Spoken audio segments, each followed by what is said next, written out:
So, some of you might remember that in the late 2000s, Twilight mania dominated pop culture. A lot of books, shows, and movies came out that were trying to capitalize on the supernatural teen romance trend. All monsters were fair game, but the gutsiest production teams just also did vampires. The first Twilight film hit theaters in 2008, and The Vampire Diaries aired on the CW in 2009. Like Twilight, The Vampire Diaries is based on a book series, this one written by L.J. Smith. But the books are not actually derivative of Twilight, they came out like a decade before. Any similarities you might notice are just a coincidence, or they stem from the fact that this is a genre, and genres have tropes. My first experience with The Vampire Diaries is that my friend Bailey put it on when I was sick with a 103-degree fever and kind of delirious, and she was keeping me company, and she knew this would be the only way to get me to start watching this show. It turns out with Vampire Diaries, it doesn't matter if you're delirious, you're still going to have a consistent viewing experience. So anyway, after this, we subsequently spent an entire summer binging the whole rest of the show. I say the whole show, but I actually mean around 4 seasons, and there are 8. It felt really long, but yeah, we only made it about halfway before we decided it became too bad to continue. But for the purposes of this video, I have caught up. I am a Vampire Diaries expert. I just want to give like a flyover view of the experience. It's like a travel log, but a show. The good, the stupid, just those 2 things. So this vid is intended for people who haven't seen Vampire Diaries and people who have alike. And since this is YouTube, I have organized my thoughts into a numbered list. And before we proceed, I just need to lay it out there that my shorthand name for the series is VPD. The real acronym is TVD. The Vampire Diaries, but I call it VPD, Vampire Diaries. And you're just gonna have to make your peace with that. Okay, here we go. Part 1, the love triangle. I was going to do a section called like the story or the premise. And then when I was writing this out, I realized that the love triangle just is that. Twilight had Team Edward and Team Jacob, and the Vampire Diaries had Team Edward. No, The Vampire Diaries had Team Stefan and Team Damon. Again, this similarity is a coincidence. Love triangles are very popular in the YA genre. Unlike in Twilight, both of Elena's options are vampires. They're also brothers, which I think is a pretty okay idea. I hate love triangles as a plot device, but usually the 2 men in the love triangle are just adversaries. So the idea of having them be brothers and having a relationship with each other too, I think makes it a lot more interesting. At the beginning of the series, Damon and Stefan are just total enemies, but as it goes on, it becomes clear that they actually really love each other. They're bronemies. It just sounds like bronies. So love interest number 1 is Stefan. They obviously cast and styled the actor to be reminiscent of Robert Pattinson in Twilight. Just look at his hair and his big rectangular head. How old are you? 17. How long have you been 17? Wait, how long have you... I've been 17 years old since 1864. Stefan is the good boy vampire. He's also extremely boring. Just a handsome brick of styrofoam. The most nuance they give him is making him a vampire allegory for alcoholism. Like Edward Cullen, Stefan only drinks animal blood, but we find out the reason he does that is because he cannot drink human blood in moderation. Most vampires can, but Stefan can't. And if he has even a little bit of it, he goes all jittery and starts craving it, which since he's a vampire, leads to him murdering people. You don't get it. I can't stop, Elena. I'm a ripper. A ripper doesn't stop. And when that clock ticks down, I'm going to have to feed on you. I thought this was a pretty cool idea. Obviously, if you're looking at the alcoholism parallel, the fact that it makes him a crazed murderer is a little insensitive, but it is an allegory. It's not supposed to be 1-1. Also in Twilight, it's portrayed as very noble that the Cullens only drink animal blood, but for the newer vampires in their family, they also steal blood bags from the hospital, and that's portrayed as like totally cool for them to do. Yeah, guys, I'm sure they weren't using that for anything. Stefan drinks animal blood for a reason that not only makes sense, but also adds something to his character. Also, he robs the local blood bank when he's struggling with his addiction, and it's portrayed as like a really bad thing and a huge red flag. He has a fridge full of stolen blood bank contraband in the house. Oh my god. Anyway, I said this was the most interesting thing they did with Stefan, so it's important to note that in later seasons, they just completely forgot about it. You even see him drinking human blood from the blood bank like it's no big deal. Love interest number 2 is Damon. He is obviously the bad boy alternative. He gets more interesting storylines and quippy one-liners. I think the actor they got for him is really good too. I mean, after enough episodes, you start to notice that he has one face he makes to punctuate every single one-liner. I can't think of a way to describe it other than Damon's eyebrow face. A very eyebrow-heavy performance, but I appreciate that he reads his lines in a way other than the most obvious way to read them every single time, which is honestly a rarity in CW acting. In later seasons, he actually starts to go way too far with it, like some of his line reads are just straight up cuckoo. Doesn't sound crazy. It is crazy. Stop defending me! The guy's a werewolf. He killed me the first chance he got. If you were a racer, you'd know what I'm talking about, but you're not. Oh, also, I'm pretty sure this guy was somebody in Lost,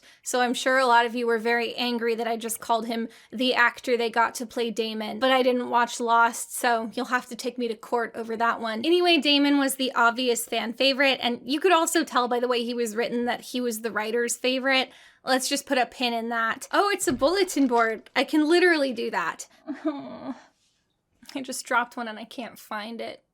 So that'll be fun later. Our heroine, Elena, is a high school sophomore, I think. They all look comically too old to be the ages they play. I've got my ring. I could get in, get out. No spells necessary. Gee, thanks, you 16-year-old child. It's not fair. He's 16 years old. He shouldn't have to live like this. I'm the kid, Mom.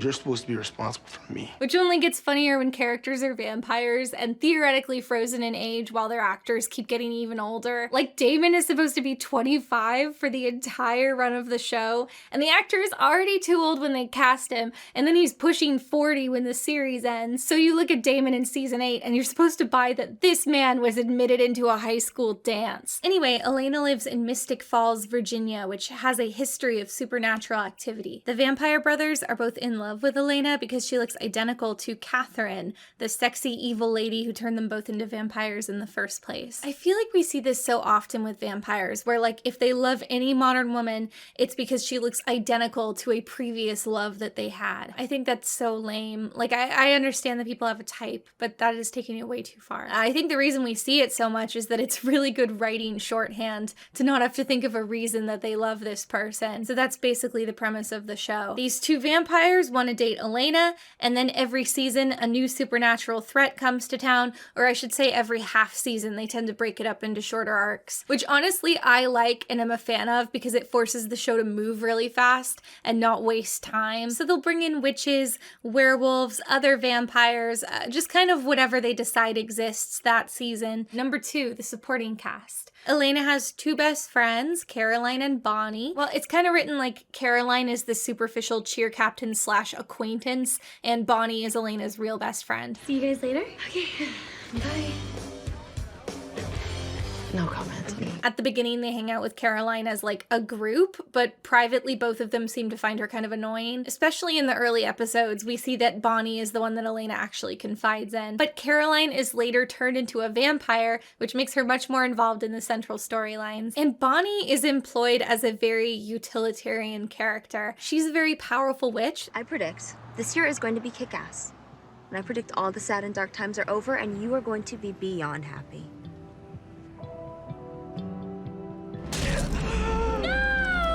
Jenna!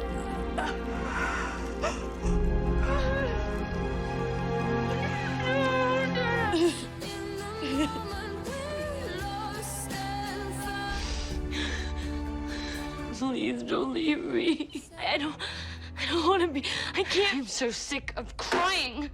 No, I can't. I can't. No!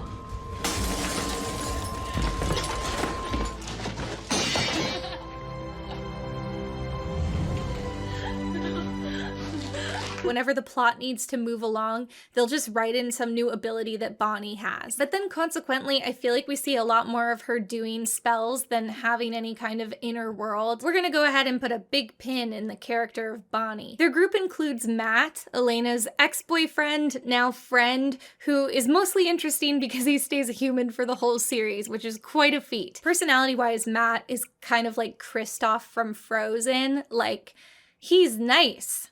And that's it. Elena's parents are already dead when the series starts because if your protagonist is a teenager and you want them to go have adventures, it's just a lot easier if their parents are dead. If you watch, you'll notice that a lot of these kids get orphaned over the course of the series. So handsome. Thanks. You look pretty good too, Mom. Oh, a compliment. I think I'll fall over.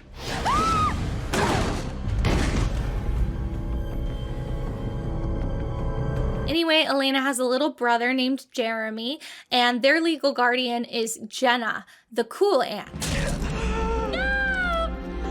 Jenna's supposed to be a grad student, so she's meant to be young, but her actress is literally only 2 years older than Elena's, which is a little extreme. Then we have Alaric Saltzman, who is the school history teacher, vampire hunter, and when he joins their squad, he's kind of the team surrogate dad. And when the cast grows up and goes to college, he follows them and becomes a college professor a la Mr. Feeney. Not to reveal how old I am by referencing Mr. Feeney. I mainly wanted to mention Alaric because his name is so funny. Like, they wait several episodes to reveal he's a vampire hunter, as if we're just going to think there's nothing up with the new guy in town named Alaric Saltzman. And that's it. I'm realizing now that this is a very short section. The reason it's a short section is there's a point later on the list called Characters I Hate, and a whole lot of people are there. Number 3, the lore. When you're dealing with supernatural creatures, you have to establish how your universe of choice works. Lots of universes have covered vampires, witches, werewolves, but they tend to work in different ways. The first season of the show is pretty good about explaining its rules. Vampires are super fast and super strong and can compel people, which is basically mind control. They can look in your eyes and make you do things, or command you to forget they drank your blood. If a vampire feeds you their blood, it can accelerate healing. In the first season, Damon has this ability to make Halloween fog machines start blowing all over the place, and a spooky crow appears to herald his arrival. Crow's a bit much, don't you think? Wait do you see what I can do with the fog? This is never explained, ends a few episodes in, and never returns. The spooky crow is all over the pilot. I miss that guy. I guess they didn't renew his contract between seasons. Maybe he had a falling out with a castmate. To kill a vampire, you have to drive a wooden stake through their heart, or ripping out their heart, decapitating them, or lighting them on fire would work too.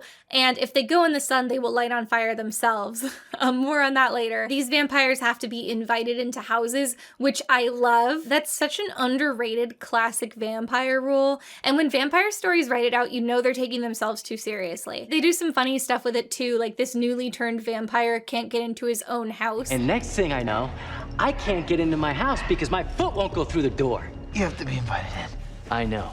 I live alone. Oh, that sucks. And this one vampire is dragged into a house while knocked out, then wakes up and hasn't been invited in, so it's like he starts suffocating. The last notable weakness is the herb vervain. Touching it burns them. Injecting it works basically like a tranquilizer dart. You can put it in jewelry, or you can even put it in food or drink, but as long as it's in you or on you, a vampire cannot control you.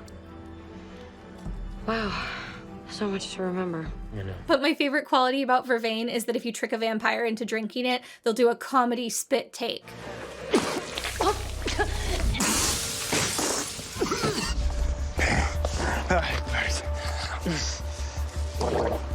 For the record, vervain is the same thing as verbena. So if any of these late 2000s teens in the show are Bath & Body Works shoppers and their lotion of choice is coconut lime verbena, they're basically invincible. Unfortunately, in modern times, coconut lime verbena has been discontinued, so we're all gonna die, and it's Bath & Body Works' fault. To turn someone into a vampire, you feed them vampire blood and then kill them while it's still in their system, and then they have to feed on human blood themselves. This kind of doesn't make any sense. I already said that vampire blood can heal you. I need a drink of blood.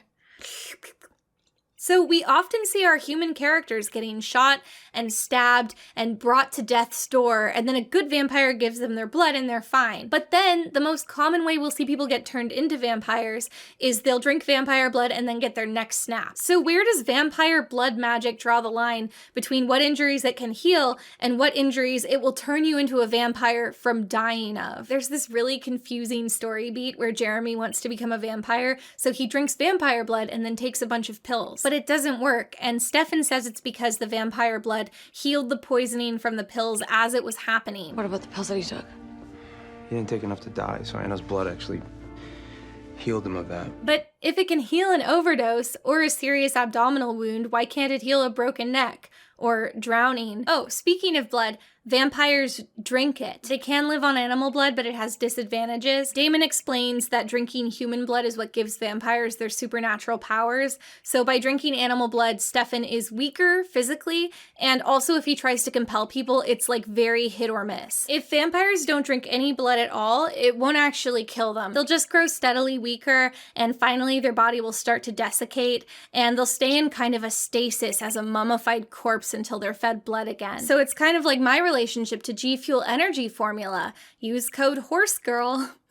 They said if I move enough product before my contract ends, they'll name a flavor after me. We also have a few other Halloween monsters running around. There are witches and vampire hunters and werewolves. Werewolves are dangerous because their bite can kill a vampire. But honestly, I hate the werewolves. Not a single good character is a werewolf. And as early as season 2, the world building starts to get extremely funny, at least to me, because it's always just whatever the plot calls for in that moment. Nothing is sacred, nothing is set in stone. And obviously, if you operate like that for like 8 seasons, things are going to start to get really sloppy. So let me just give you one example. I said that Elena is identical to Stefan and Damon's old vampire girlfriend. So why is that? Well, Elena is a magical creature called the doppelganger. What's a doppelganger? Well, it's a human that has no special powers but looks like Catherine. You'll notice I said Catherine and not someone. That's because Elena is the only doppelganger that we have. We don't know what it means. It's just a plot device so that Elena looks like their ex so that they're in love with her. But later seasons expand on the doppelganger thing entirely to create new ideas for the plot. Like there will be a ritual or a prophecy or something that means a new Halloween monster that's come to town needs Elena's blood. And then in season 2, they add the lore that Catherine herself was also a doppelganger of a different person. And remember when I said that Elena was the only doppelganger ever? Well, in season 4, they changed their mind. Yeah, it turns out that Stefan is also the doppelganger of an evil male witch. Hello, my shadow self. Yeah, I guess you can save money by just making your principal cast double up on roles. And then in season 5, we find out that the person that Elena and Catherine are doppelgangers of is Amara, and that Amara is actually the handmaiden of a new witch character that they've just written in that season. And then in the spin-off show, we find out that Elena and Catherine had another doppelganger in between them and Amara, whose name is Tatia. This adds nothing of value. It's just one of those things that happens when you've been out of ideas for 5 seasons straight. Number 4, the birth of Vampire Diaries. Let's have a little history lesson. I said that L.J. Smith is the author of the Vampire Diaries books, but interestingly, they were not her idea. In the early 90s, HarperCollins approached Alloy Entertainment, a book packaging company, and told them that they wanted a teen vampire series. Book packaging is when a publisher decides they want a certain type of book for sales purposes, and they just want a third-party company to kind of throw it all together for them. From what I can tell, this is way more common in the world of nonfiction. Like if you're at the checkout stand at Barnes & Noble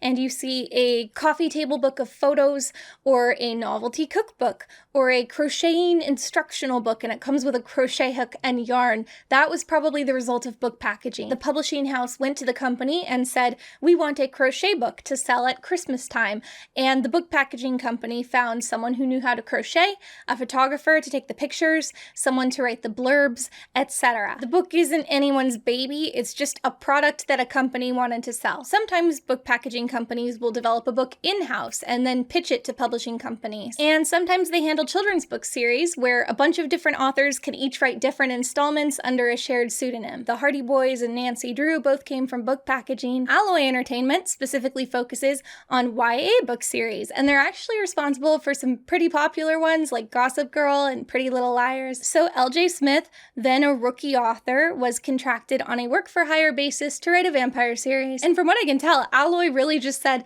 we want a teen romance series about vampires and no further instruction. The characters themselves, the plot lines, the world building, all of that seems to be Smith's invention. I haven't read the books myself, but my impression is that they are not very similar to the TV show. Like the showrunners read the dust jacket synopses of the Vampire Diaries books, and then that was the framework for maybe as much as the first season. The broad strokes of a lot of the major characters are the same, and the basic premise is the same, but other than that, like the seasons of the show don't correspond to individual books, and the two diverge a lot. Also, from what I've heard, the books really went off the rails. Let me consult some wiki summaries. Damon has become possessed by the evil fox demon Shinichi and his twin sister Misao, who have been invading the town using mystical and evil Malak. Elena struggles to adjust back to her human form after having spent so much time in the spirit world. She later changes back to her human self, but simultaneously loses her angel power. Damon, Bonnie, Elena, and Meredith attend a party hosted by a woman named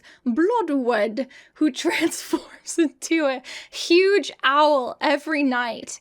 I wish that was in the show. After finding the 7 Kitsune treasures, Damon and Stefan kill Shinichi, who is trying to stop them. However, a magic tree stakes Damon, and he dies. Okay, so my point is, the books are their own thing. Let's move on. Number 5.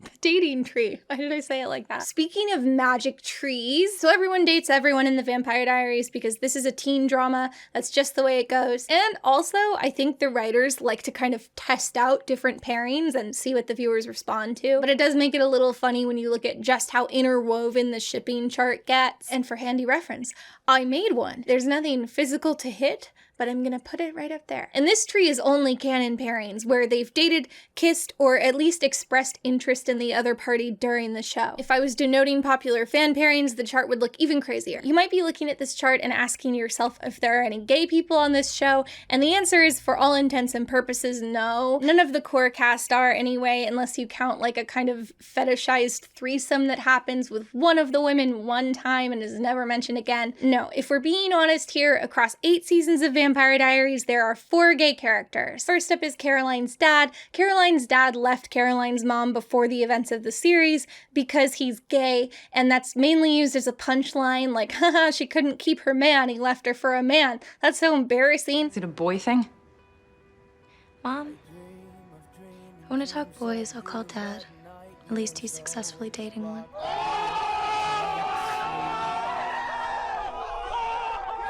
He does finally show his face in season 3 as an evil vampire hunter who tortures his own daughter for being a vampire in, I'm not kidding, an apparent allegory for gay conversion therapy. Daddy, you can't change who I am.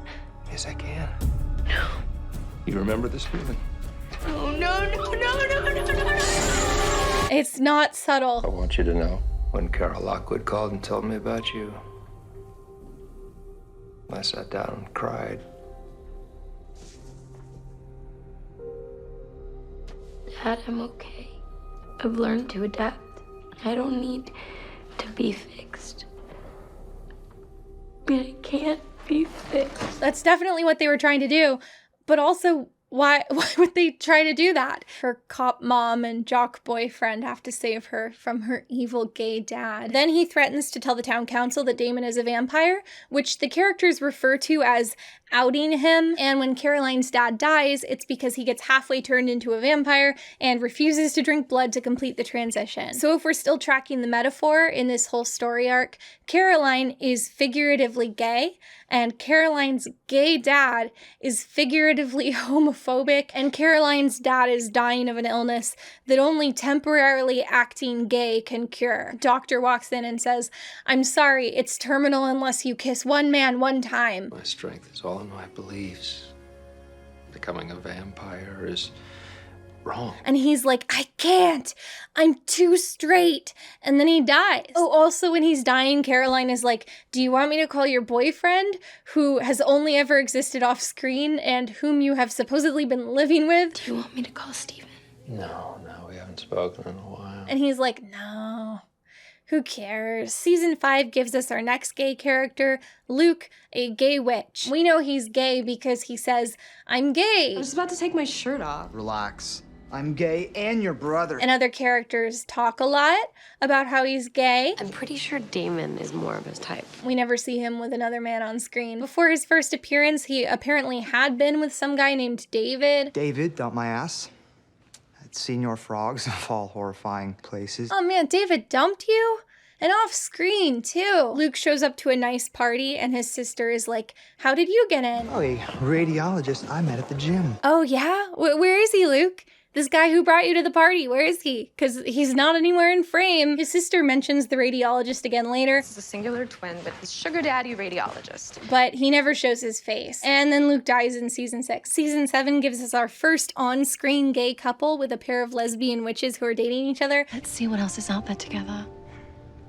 I suppose there's no one I'd rather explore this dreadful world with.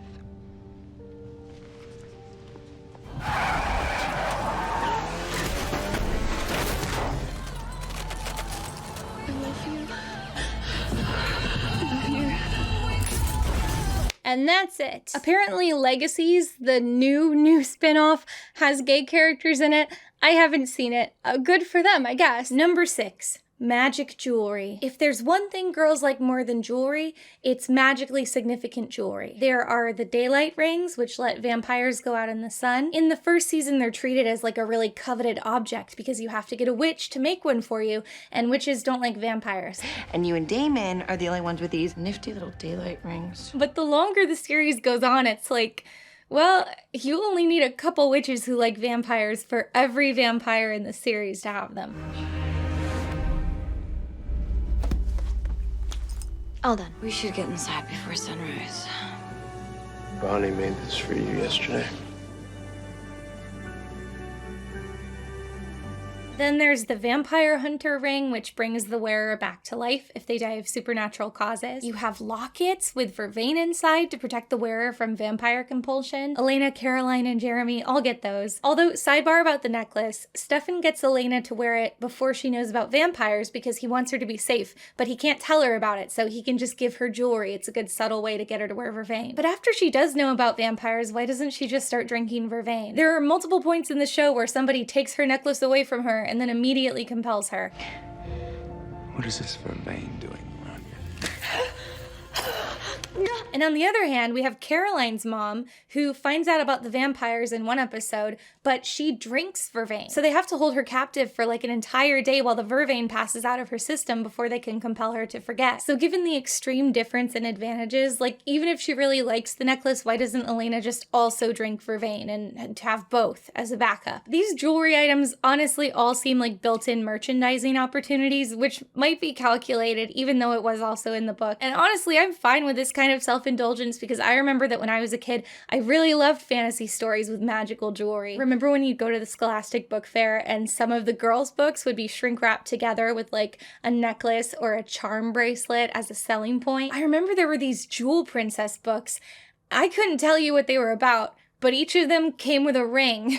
There's also a magic music box imbued with witch magic that can temporarily incapacitate every vampire in town. There's the Moonstone, which is a pretty rock that looks like a bar of soap and is needed for a magic ritual. Hilariously, when the main characters have it, they actually hide it in the household soap dish. My personal favorite magical item is the Gilbert family pocket watch, which is also a compass, and the compass points to vampires. If you think that sounds really overpowered and that it could potentially undermine a lot of dramatic storylines, you would be right. Midway through season 1, they just stop mentioning the compass and hope we don't notice. But I noticed. They don't even write it out, like it gets destroyed or something. It just ceases to exist and never comes back. Number 7, China Beach. So most of my VPD binge watching back in the day happened on the CW's on-demand programming, which runs ads. And I don't know why this is, but the CW's on-demand programming tended to just run the same handful of ads again and again on everything. And for some reason,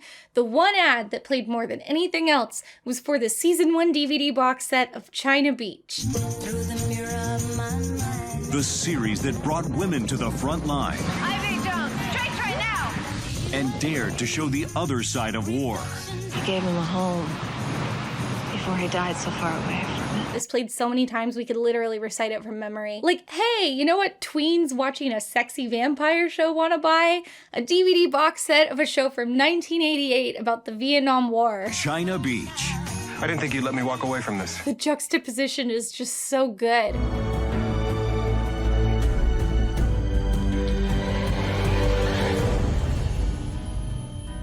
Order in the next 10 minutes, and we'll take $10 off. Anybody care for a swim?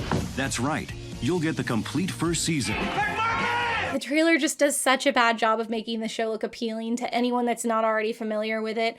Like, what did they think their demographic is here? Don't pull the dagger out.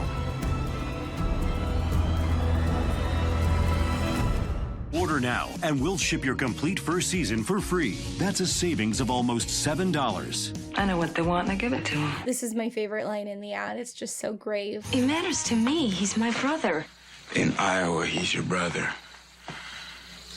Here, he could be just another spent shell. I realize that China Beach is not actually part of VPD canon, but it is definitely part of the experience for me. The mirror of my mind. The series that brought women to the front line. Ivy, Jones, straight to it now! And dared to show the other side of war. I gave him a home before he died so far away from it.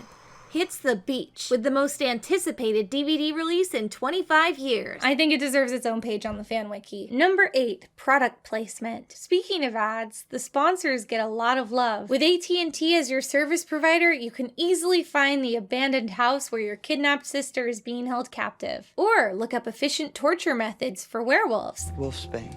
What else did you read? Well, every source says something different. One myth says it causes lycanthropy, which sounds bogus. Google doesn't exist in this universe. Find your biological mother on Bing. So, I binged it. I searched for all the Petersons in this area born the same year as Isabel. Found 3. Have you faked your own death and you have to hide from an ancient vampire in an underground cave? What is that? It is MiFi. If we're gonna be stuck here, then we might as well have internet. CW shows also feature a library of pretty obtrusive pop songs. It's my impression that this is some kind of cross-promotional agreement. They even have a section of the CW website that like tracks playlists of what songs have been featured in what show. I feel like the editors are just given this big digital library and told to use like 2 or 3 an episode, and the results are highly variable. Sometimes you're just watching a scene and you're like, For your next fix. Or you could just leave. I don't abandon my friends' day. is someone listening to Imagine Dragons Radioactive in the next room? Oh no, it's just playing at a weirdly loud volume in the scene. Killed Dr. West, he wouldn't have stuck you with that nasty virus. That's a very wordy song to play over your expository dialogue. But the best thing about the music in the show is that a lot of the time, the lyrics are comically on the nose about what's happening on screen. Give it more time, Matt.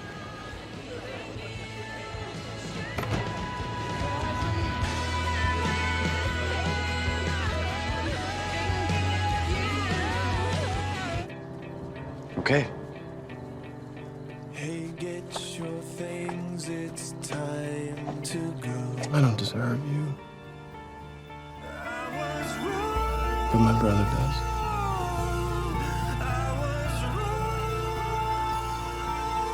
I want nothing more than to dance with you.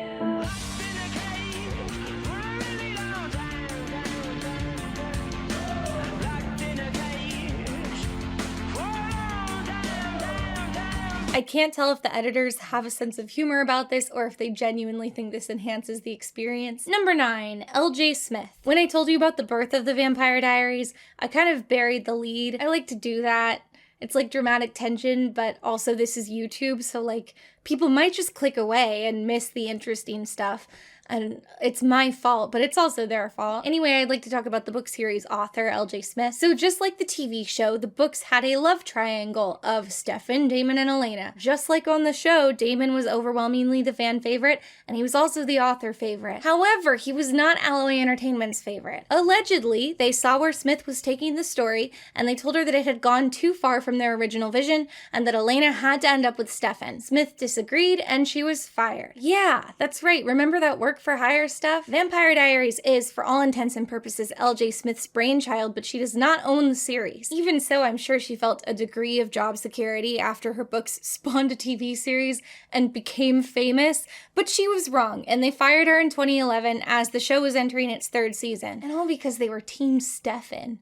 Who's Team Stefan? L.J. Smith wrote books 1 through 7, and then there were 6 more books after that. They still say created by L.J. Smith on the cover, but if you read the small print, they clarify that they were not actually written by her. 3 of the 6 books, we don't even know who wrote them. It's literally an unknown, uncredited ghostwriter. I find that very spooky. It's such a big franchise, like, how can that happen? Alloy retained the rights to what L.J. Smith had submitted to them, so allegedly the first 2 books after she left still used some of her outlines, and even some passages of her writing may have made it into the finished product. But she's made it clear on her personal website that, as released, the books do not follow her intended vision.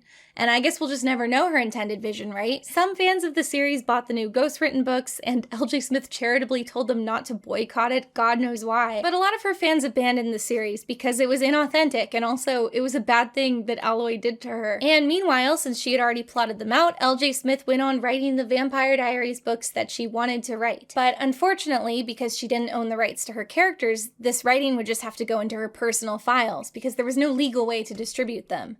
Right? So, fun fact, from 2013 to 2018, Amazon's Kindle Marketplace launched Kindle Worlds. This was a short-lived project which allowed fanfic authors to publish their works for profit on the Kindle Marketplace. The works could only use materials from a pre-approved list of copyright holders that Amazon had already signed an agreement with. Readers would pay to access these fics, and then the profits would be split between the writer and the copyright holder. This was a pretty unprecedented concept, and as you can imagine, it was really hard to find copyright holders who were willing to go in on it. In fact, upon the project's launch, they had only signed an agreement with one copyright holder. And it was Alloy Entertainment.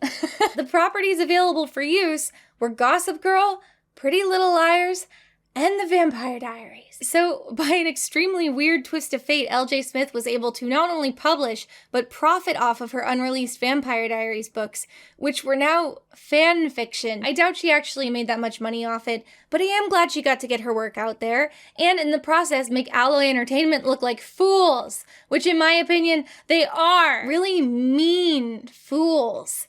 Greedy, mean fools. Not to sound too heated about it. Unfortunately, this isn't the comeback story of the year for L.J. Smith. Alloy Entertainment is still profiting off all these books, and they will forever. And I find it very unlikely that L.J. saw even a cent of the TV revenue. I'm sure all that went into Alloy's pockets as well. In 2018, Kindle Worlds closed permanently with very little warning to the authors who had become reliant upon it for income. And I don't think L.J. Smith's final Vampire Diaries novels can be found anywhere anymore. Meanwhile, Smith's social media presence has been completely abandoned. One of her last blog posts was about battling a really serious autoimmune disease, so it's unclear if she's still actively writing. If you're L.J. Smith's niece or webmaster or something and you're watching this video, here's my 2 cents. You can't sell the books, so I think you should put them for free on the website, and also embed like a Ko-fi or a PayPal button in the navigation header. You know, unrelated, to cover website costs. Anyway, I guess my whole point for this section is just don't write for these guys. They don't care about you. You can make them any amount of money and they won't care about you. And as soon as they have your signature on a contract, they own you forever. I know if you're a new author and you can't get a job, it's really appealing to take paid ghostwriter work. And I guess that's all well and good if you're writing an installment of Babysitter's Club or Warrior Cats. But for the love of God, do not create universes or characters for Alloy Entertainment. They don't deserve them. Give them as little as they are paying you for and assume they are your enemy. Again, not to get too heated or anything. My other point here is consider buying one of L.J. Smith's books that she actually owns. From what I gather, that's every series except The Vampire Diaries and The Secret Circle. I understand that my audience is probably not her audience, but I don't know, maybe you have a niece. Or like donate it to a library. But we'll be circling back to the rest of her bibliography later. Number 10, Caroline's singing career. Prior to her role on The Vampire Diaries, Caroline's actress was a professional backup singer. Here she is with Hannah Montana.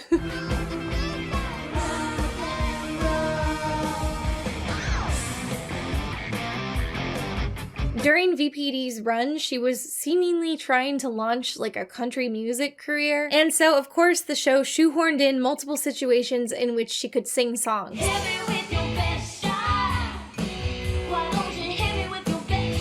Let us go.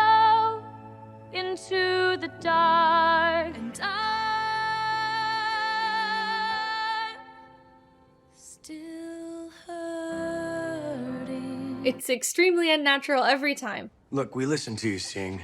We clapped our hands. Can we go now? Like this first scene where she uses her vampire mind control powers to make the band at a bar back her up. You know what? I'm gonna sing. Come on, off the stage. You are gonna let me live out my rock star fantasies, and you are gonna be my backup. What'll it be? This scene also gets honorable mention because they have Caroline sing Eternal Flame in an episode with a B-plot about a teenage witch tragically burning to death. The two scenes are supposed to be separated by an ad break, but if you're watching without ads, you get this.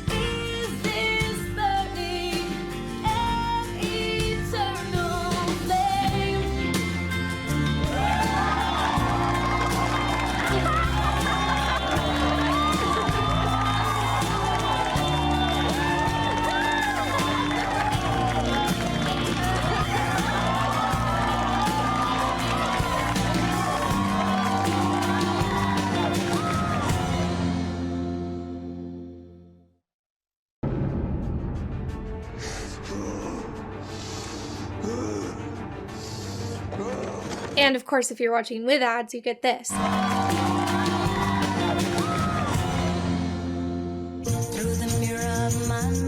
The series that brought women to the front line. Number 11, the villains. There are a lot of villains in this show, and I'm only going to talk about the ones that I have stuff to say about. So if a villain doesn't come up, just assume I think they're boring and they suck. Season 1's villain is literally Damon, which I think is especially funny considering how unthreatening he becomes as little as one season later. No!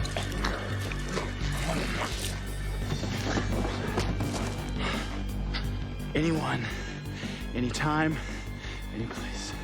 And I know I don't deserve your forgiveness, but I need it. And I need some time.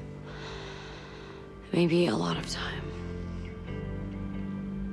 Sure, of course.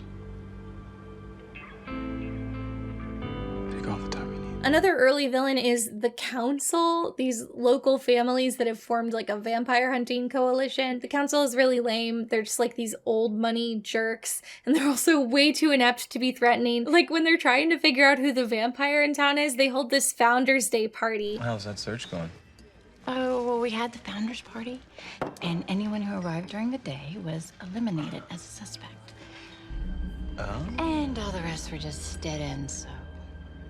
And it's like, hold on, you know there's a vampire running around town, and your best plan was to invite everyone in town into your house? This is my boyfriend, Damon. Oh, well, come on in. There's this one story arc where a bunch of ancient vampires get resurrected, but then they all just like hole up together in a little house on the outskirts of town. This one doesn't last that long. It's just kind of funny to me as like one of the stupidest villains. Just a bunch of vampires stuck in a house, a lot of whom we know very little about.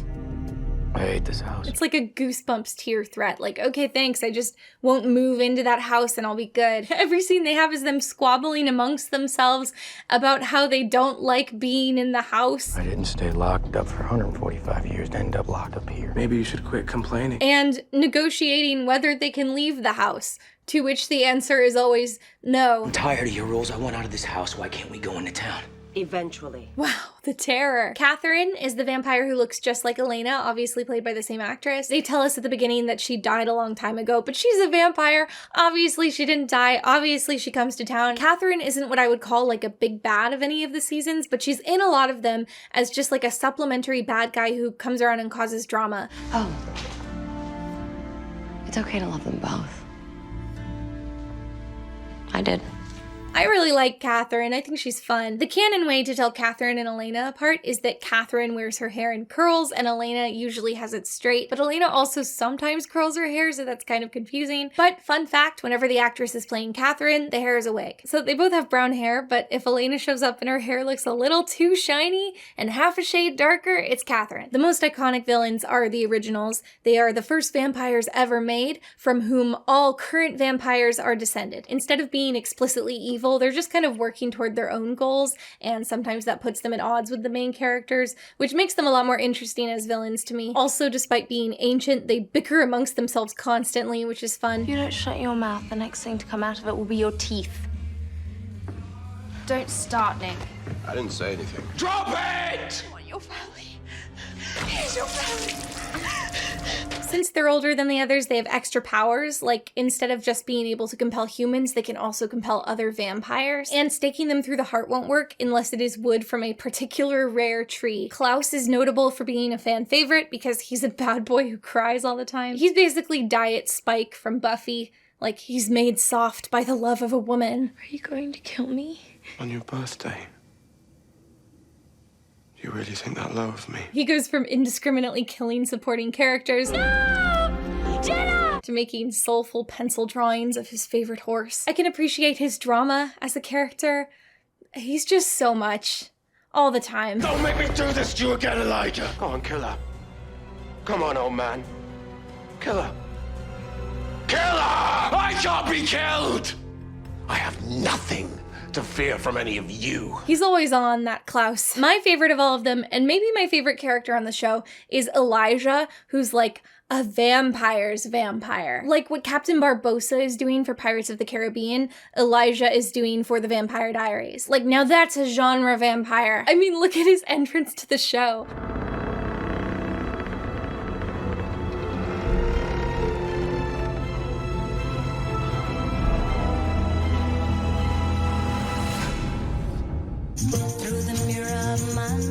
The series that brought women. I remember hating this guy on my first watch through, and I honestly think it's just because his hair is so bad. I couldn't get past it. It's like a middle part, halfway between TikTok boy hair and a bowl cut. It doesn't even look real. It looks like a cheap wig, and I don't think it is. It just looks like that. It makes me uncomfortable. I want to say I don't believe an old school vampire would get this haircut, but like, who am I kidding? I feel like old school vampires would be super prone to terrible haircuts. Anyway, they change it later. I'm sorry, Elijah. I'm sorry I judged you. Part of the reason this guy is so fun is you have all these vampires so far who look and act like teenagers, or at least TV teenagers. And then this weirdo shows up, serving Paul Revere energy. He's dressed like a grown-up, and he talks in a super stilted way. Which is a mere 3 hours from the town we know as Mystic Falls. I surmised it had everything to do with Katerina. In my opinion, Elijah is one of the only vampire performances on the show that you buy as an old soul. Like, okay, yeah, I believe this guy could have been alive for hundreds of years. I had a family. Over the centuries, Klaus hunted them down one by one, and he took them from me. There's even this scene where he's trying to act like a normal human in front of Elena's aunt, and the actor makes it sound really unnatural, like he's not used to speaking in a casual way. Thank you so much for inviting me into your home, Jenna. And Elena. I hope to see you again sometime soon. The originals got such a positive response from viewers that they ended up getting their own spin-off show called The Originals. The blood never stops flowing, and the party never ends. This town was my home once. I want to be king. The Originals. I watched like a season and a half of it, and it's honestly one of the worst shows I've ever seen. There's Kai. He's a very late in the series villain and shown to be very powerful, but the performance is just so unthreatening. They definitely did that on purpose. Like, he's supposed to be one of those quirky villains that's like, he's peppy and so random, but he's also evil. Welcome to his dark, twisted mind. All these kids were murdered. Hello? Not everyone died. I had a soft spot for one of my sisters. Otherwise, I would have cut her lungs out, and not just her spleen. What? You can survive without a spleen. But this guy is just giving me such Pitch Perfect energy. I don't know how to explain it any other way. I kept calling the actor the guy from Pitch Perfect, and he's not. I looked it up. He wasn't in Pitch Perfect or Glee. I assumed he must have been in one of them. Doesn't he feel like he was? I think he must just look like someone that was. Whenever he's in scary villain mode, it's just annoying. Like, I'm not scared of you. The scariest thing you could do is sing an a cappella 80s cover. For a little while, we have The Sirens, and I was honestly really excited to get another Halloween monster in the canon, but they just look like boring humans. Boo! They grow claws sometimes and like to swim in pools, and that's all we get. This is season 8. Stop pretending you're too good to have characters with animal body parts. Oh my god, imagine if we had gotten centaurs. That would be the dream. The Siren's weakness is a tuning fork, and you can tell it's their weakness because when you use it, they go. I feel like I did it slurpy, or like there's this, and mine was like. And then you have The Travelers, and they have this line, so you know what they mean by the Travelers. Oh, goody. Gypsies are here. Oh, I'm sorry. You call yourselves travelers now, right? It's much more PC. They're having them say travelers because they want to be as culturally sensitive as possible, as they have this group of people be their evil Halloween monsters for the season. You know how much I hate travelers. Travelers are ruthless, manipulative hypocrites. Also, seeing as this was a later season, the whole storyline was really boring. Was it worth it, guys? Was it? I think whenever our heroes are fighting a whole squad, you know you're in for a bad time. At least when it's a single villain, the character gets fleshed out a little bit. But when you have the Council, the Travelers, the Heretics, it's just a bunch of no-names. It makes it feel like it's an annoying obstacle instead of an interesting face-off. Oh my god, Meryl Streep. Before I close out this section, I just want to mention one character from Vampire Diaries who is living rent-free in my head. He's just a little guy, a little villain of the week vampire. He's in like 2 episodes in season 1. But this guy wants to kill Elena, and so he waits for the Gilbert family to order a pizza, then he kills the pizza guy, then he dresses up as the pizza guy, and then takes the actual pizza to the Gilbert house.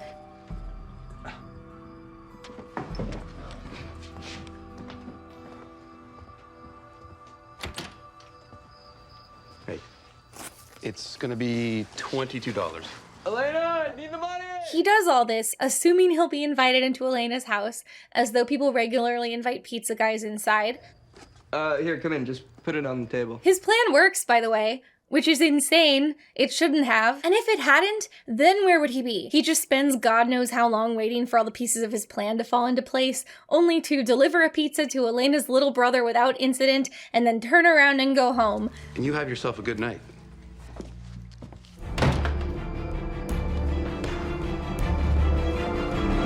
I guess your time is less valuable when you're a vampire. Anyway, the vampire gets killed the same episode, but I'll never forget him. Team Pizza Vampire. Number 12, Good and Evil Switch. Early on in the show, an evil vampire indicates that the reason so many vampires are evil murderers is that when you're turned into a vampire, you gain the ability to switch off your compassion. This just seems like kind of a shorthand explanation when we first hear it, like, when you're a vampire, it alters the way you view the world. It reorders your priorities and makes you see humans as prey. My body is exploding with power, Damon. I can hear things from far away.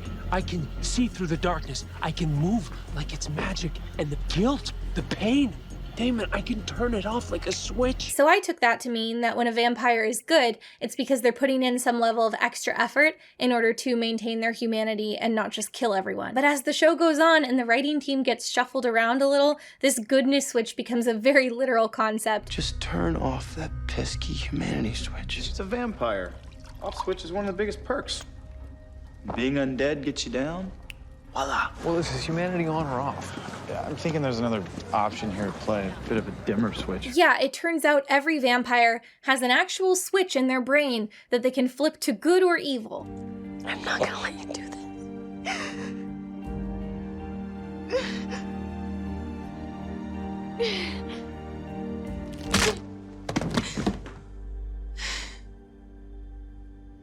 That's not your choice to make. Yep, here's your problem. Someone set this thing to evil.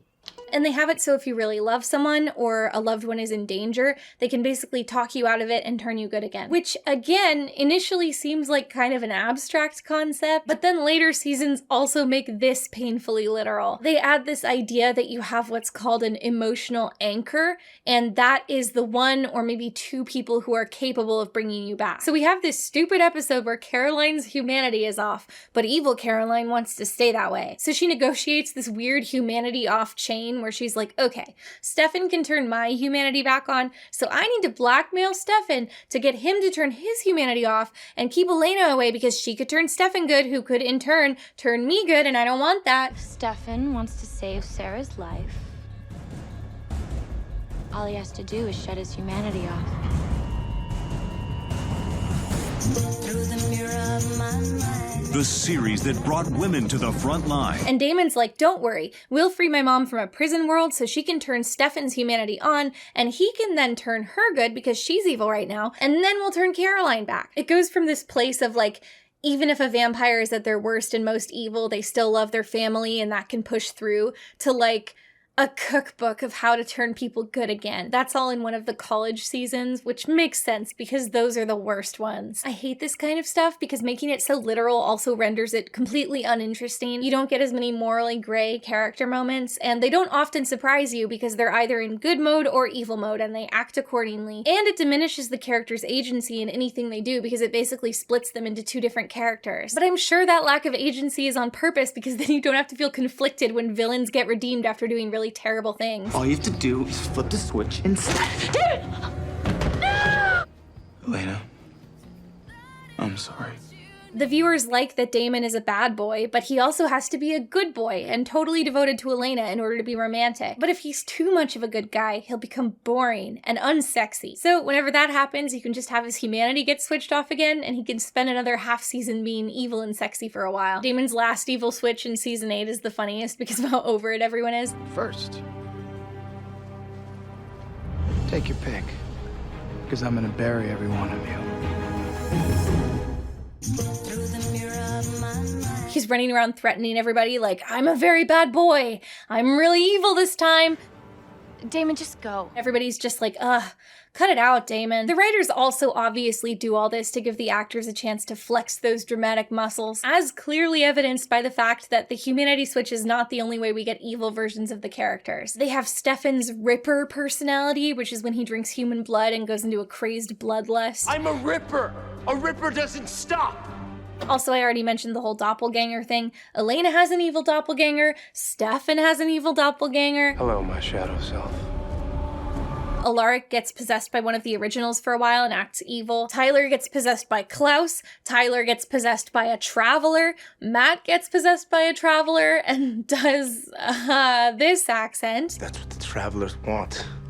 I don't question my orders. If there's any opportunity for actors to play multiple roles, they take it. Number 13, vampire and human switch. Another thing they switch around all the time to add drama is the mortality of the cast. Humans get turned into vampires, humans get turned into werewolves, werewolves get turned into werewolf-vampire hybrids, and then, a couple seasons in, vampires get turned into humans. They introduce this idea of the cure, and there's only one, so vampires are fighting over it. The resolution to the cure storyline ends up being that Elena and Catherine are in a brawl and Elena shoves it into Catherine's mouth. Have a nice human life, Catherine. That's pretty funny and also probably the most interesting thing they could have done with a cure because Catherine is like the one vampire who likes being a vampire and didn't want it. So that's a great way to end that story. A+ for that one. But of course this is the Vampire Diaries, so what I mean by resolution is they end up circling back to it later and undermining all of that, and the cure ends up used on 6 different vampire characters over the course of the series. This is what I'm talking about. They can never leave well enough alone. Season 5 also introduces the idea of a magic purification spell, which can cure vampirism. So then we end up seeing a total of 11 characters cured of vampirism,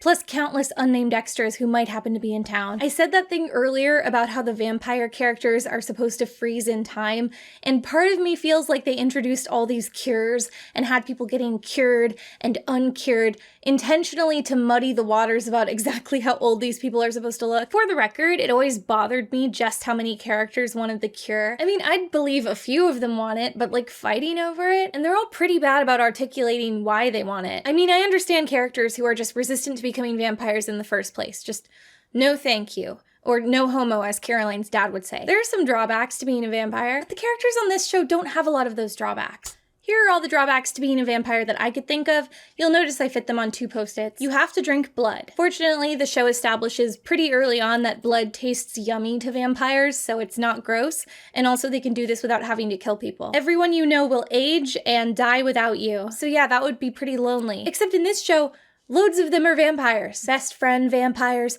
boyfriend vampires, a whole vampire found family. And any human family members tend to be killed off pretty early on.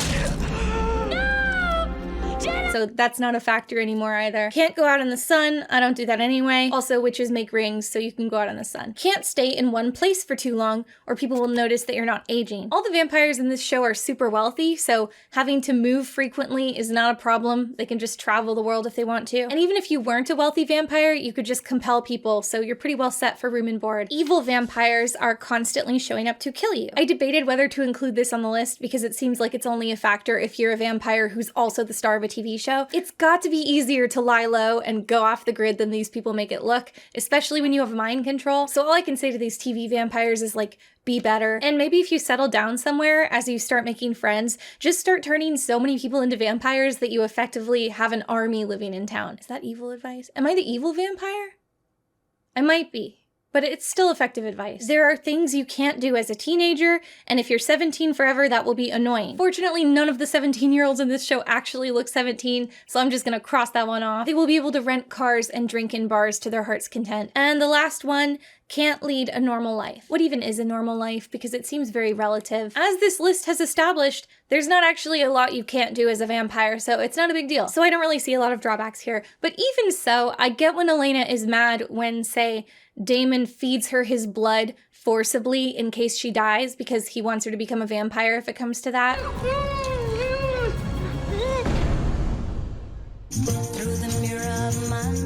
The series that She personally doesn't want to come back as a vampire, and that's a really big decision to not have agency in. But whenever the topic of the cure comes up, the reason they give tends to be they want to have babies, and vampires can't have babies. I saw how you reacted when you found out I was pregnant. Well, And the next eternity of your life flashed before your eyes, and it scared the hell out of you. I mean, I've always wanted a family. Before, you know. So it's kind of a bummer of a reminder that it's never gonna happen for me. This is just extremely weird to me, and it's even weirder when you consider that Elena herself is in fact adopted. And twice over, if we want to go there. I don't see anything that would stop these vampires from adopting and raising a child. They'd have to move every couple years because their parents would be visibly not aging and they wouldn't want to attract attention. And that's kind of a bummer for kids if they make friends, but like a lot of kids have parents whose lifestyles require that. Anyway, shout out to this conversation, which is extremely out of line. You will never have his children, Elena, and you are too maternal to not have children. Can you imagine anyone saying this to you? Ironically, Caroline is a vampire and is later impregnated by witch magic, so... Ridiculously long story short, they're Rick and Joe's twin babies, magically transported into my readily available womb by the Gemini Coven.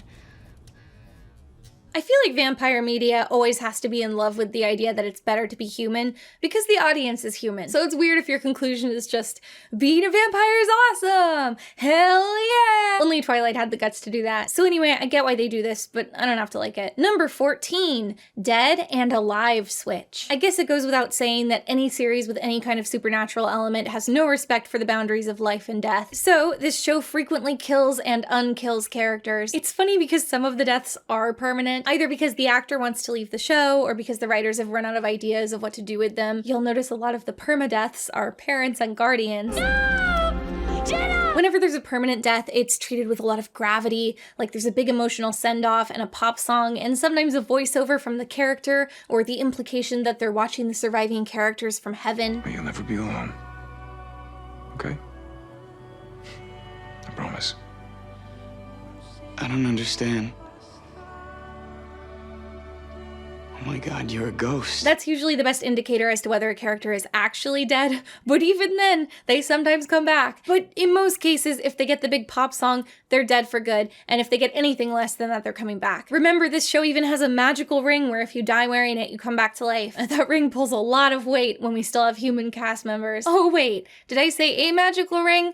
I meant 2 magical rings. They are identical and both have this power. Oh, also the ring has all these loopholes, like if you are supernatural, it won't resurrect you, and if you're a human, it will only resurrect you if you are killed by a supernatural creature, which also includes mundane ways to die, like blunt force trauma, as long as it's being inflicted by a supernatural creature. So it won't work if you're hit by a bus, but it will work if a vampire is driving the bus. There are those times in Vampire Diaries when you die for real, but if you're a supernatural creature, your soul goes to the other side, which is like a purgatory that you can be brought back from by a witch. If only we knew a powerful witch. Or if you're an original vampire, you go to the ancestral plane. You can come back from there too, via witch magic or ancient mummy hand. And if you're anyone else, you can become a ghost, which also means you stick around. And dead vampires are not excluded from becoming ghosts. And now that I've told you about the 3 different switches that the writers of Vampire Diaries employ, I would like to tell you a brief history of Alaric Saltzman. Alaric is a vampire hunter with a magic ring, so he dies many times and is brought back to life. So many times that magic causes him to become evil. Then he is turned into a vampire, but not just any vampire, an enhanced original vampire, which is like an original vampire but stronger. Then he dies, still evil, but comes back as a non-evil ghost to watch over the characters. Oh my god, you're a ghost. A couple seasons later, Bonnie uses a spell to bring him back to life. But by life, I mean he's still an enhanced original vampire, but he's himself again, so he's good. Then he crosses a magical boundary, which removes the vampire magic from his system, but also reverts him back to dying of the wound that killed him in the first place. He dies. But then he's resuscitated, this time medically, by his girlfriend who is a nurse. This means he's alive again, but no longer a vampire. Number 15, raising the stakes. Do you like my vampire pun? Okay, let's proceed. One problem with the show running this long is you have to keep upping the ante for anything to pose a threat to these kids. In season 1, Elena and her friends are humans, she has a vampire boyfriend, and the villains are a lot of other Halloween monsters that come to town. But remarkably early into the show, almost all of the cast are Halloween monsters themselves. Elena gets turned into a vampire, Bonnie finds out she's a witch, Tyler is a werewolf, Caroline is a vampire, Tyler is a vampire. Yes, it's the same Tyler, he's both a werewolf and a vampire. The few characters that stay human typically have some kind of magical object that gives them a supernatural gift. The thing is, if all of your characters have supernatural powers and or are undead, it's hard to have a villain that poses a threat. So you either have to keep expanding the canon to make bigger threats, or invent loopholes which can retroactively weaken your powerful characters. Vampire Diaries does both. To speak figuratively, the whole Vampire Diaries is just like the writers paint themselves into a corner, and then they realize they've done that, and then they're like, whatever, and they just walk across the paint, ruining it. It's such a good example of a TV show that doesn't plan ahead at all and just makes stuff up as they go along. Like, the vampire hunters eventually dump vervain in the town's water supply. This helps level the playing field between humans and vampires, which means our now largely vampire main cast is playing on hard mode. By the way, wouldn't that make the bagged blood toxic to them? Because we still see them drinking it all the time. I know they're getting it from the Mystic Falls Hospital, and I just assumed that the hospital's blood is locally sourced. Maybe it's not. And how are all the vampires showering within city limits? Speaking of plot holes, the longer it's been since they introduced a rule, the more likely it is that they've doubled back on it or contradicted it in some way. Like in season 2, Elena's vampire mom burns in the sun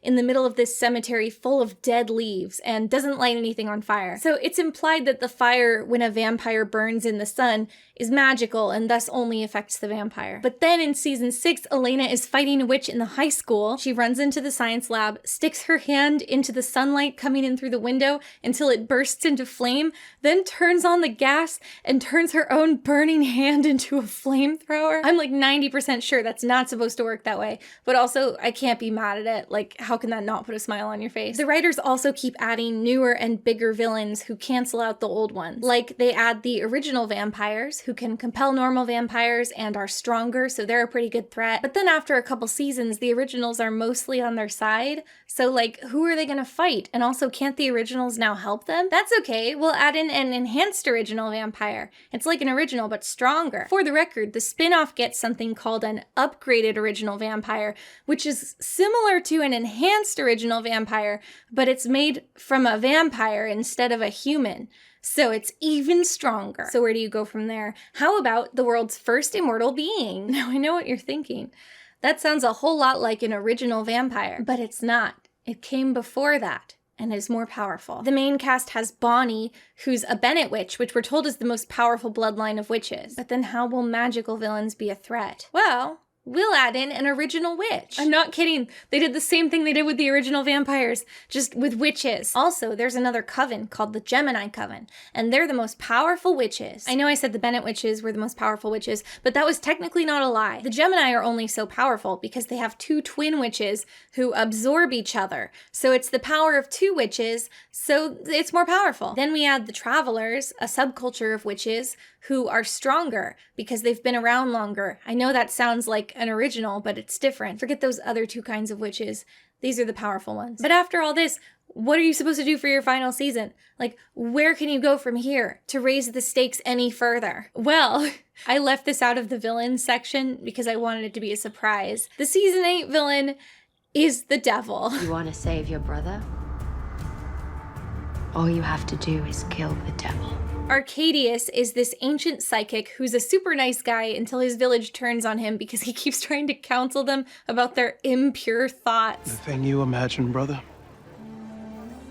it is impure. For the record, he's burned at the stake by the people of his village, so the Vampire Diaries wiki says he was killed by the village people. Those darn village people. First they killed Caroline's dad, and now this. With his last breath, he let loose a psychic blast so powerful that it created its own world. Sure. That's how they introduced the devil, with all these qualifiers. It's a place which people have called hell. Call it hell if you want. Doesn't matter what name you give it or whether you believe in it or not.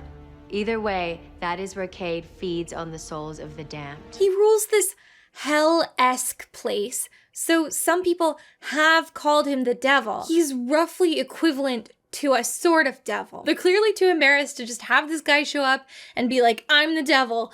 Bad news, guys. The devil has come to town. They don't even call him the devil that much. They're just like, this is Cade, whom some people might know as the devil. In my opinion, their restraint is their own worst enemy here. They do so many other stupid things, and then suddenly it's too embarrassing to give me a proper devil. If they had just gone for it, it would have been an A+. I was a little aggressive. You hear the phrase, the season 8 villain is the devil, and you're just like, yes. Oh my god, fantastic. But like, I never thought I'd say this about a show, but I'm disappointed by their use of the devil. I wish it had been the real devil, and the sirens should have just been demons. I will say, with all the new stuff they keep adding, it's really funny to just skip to a late season episode of The Vampire Diaries and watch the pre-episode recap without context. And it's just like totally inscrutable. Just word salad. Previously on The Vampire Diaries. Travelers are about to make their move. Their leader, Marcos, is here. Sirens use mind control to lure their victims to their death. The Maxwell heirloom and the tuning fork, those things fit together to make the hammer that swings inside a bell. When properly assembled, this bell becomes like a mystical super bell. Number 16, characters I hate. I think this might be a CW thing, but The Vampire Diaries loves to write in new characters, maybe read the room and see how the audience feels about them a little, and then divert their path. Like they'll bring in a new character to be somebody's love interest, and then the audience is like, nope, don't like that. So they'll stop, but then that new character will still exist. And then they'll just be kicking around for 3 seasons while the writers are like, I don't know. Elena has a younger brother, Jeremy. I believe Elena does not have a brother in the book, so the writers added him for a reason, but I believe that reason is misguided. I think their thought process was literally just, Elena needs someone to worry about, so Jeremy can be put into danger to cause drama. All you have to do is flip the switch inside. But Elena already has a lot of likable friends to worry about, and those relationships are better established than Elena's with Jeremy. At the beginning, Jeremy's character trait is that he has rage issues and does really hardcore drugs. Great. It's the first day of school and you're stoned.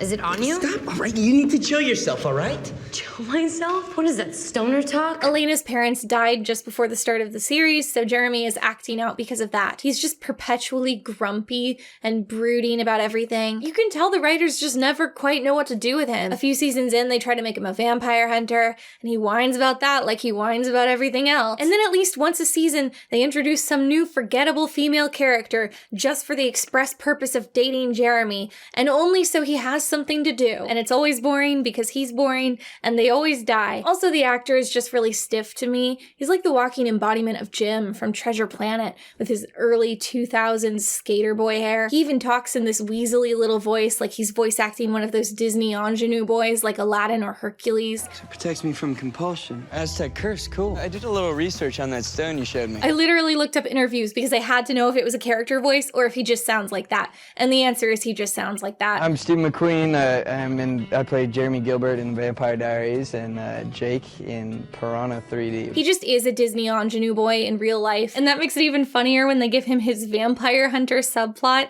where he gets extremely bulked up, and we're meant to see him as a threat to vampires, but he still has the same presence he always has. All I can think about is killing vampires. Like, what are you gonna do, Jeremy? Sing at them about Santa Fe? Next character I hate is Vicky, who looks just like Bella Thorne. She's She's literally just a female version of Jeremy. Yeah, they really just did this twice. She's the delinquent little sister of a different character, and she's also on drugs. She has moments of humanity, but mostly feels like a mean-spirited caricature of an addict. The nail in the coffin for me on that storyline is when she gets fed vampire blood and also gets addicted to vampire blood. Like, really? Can I have another hit?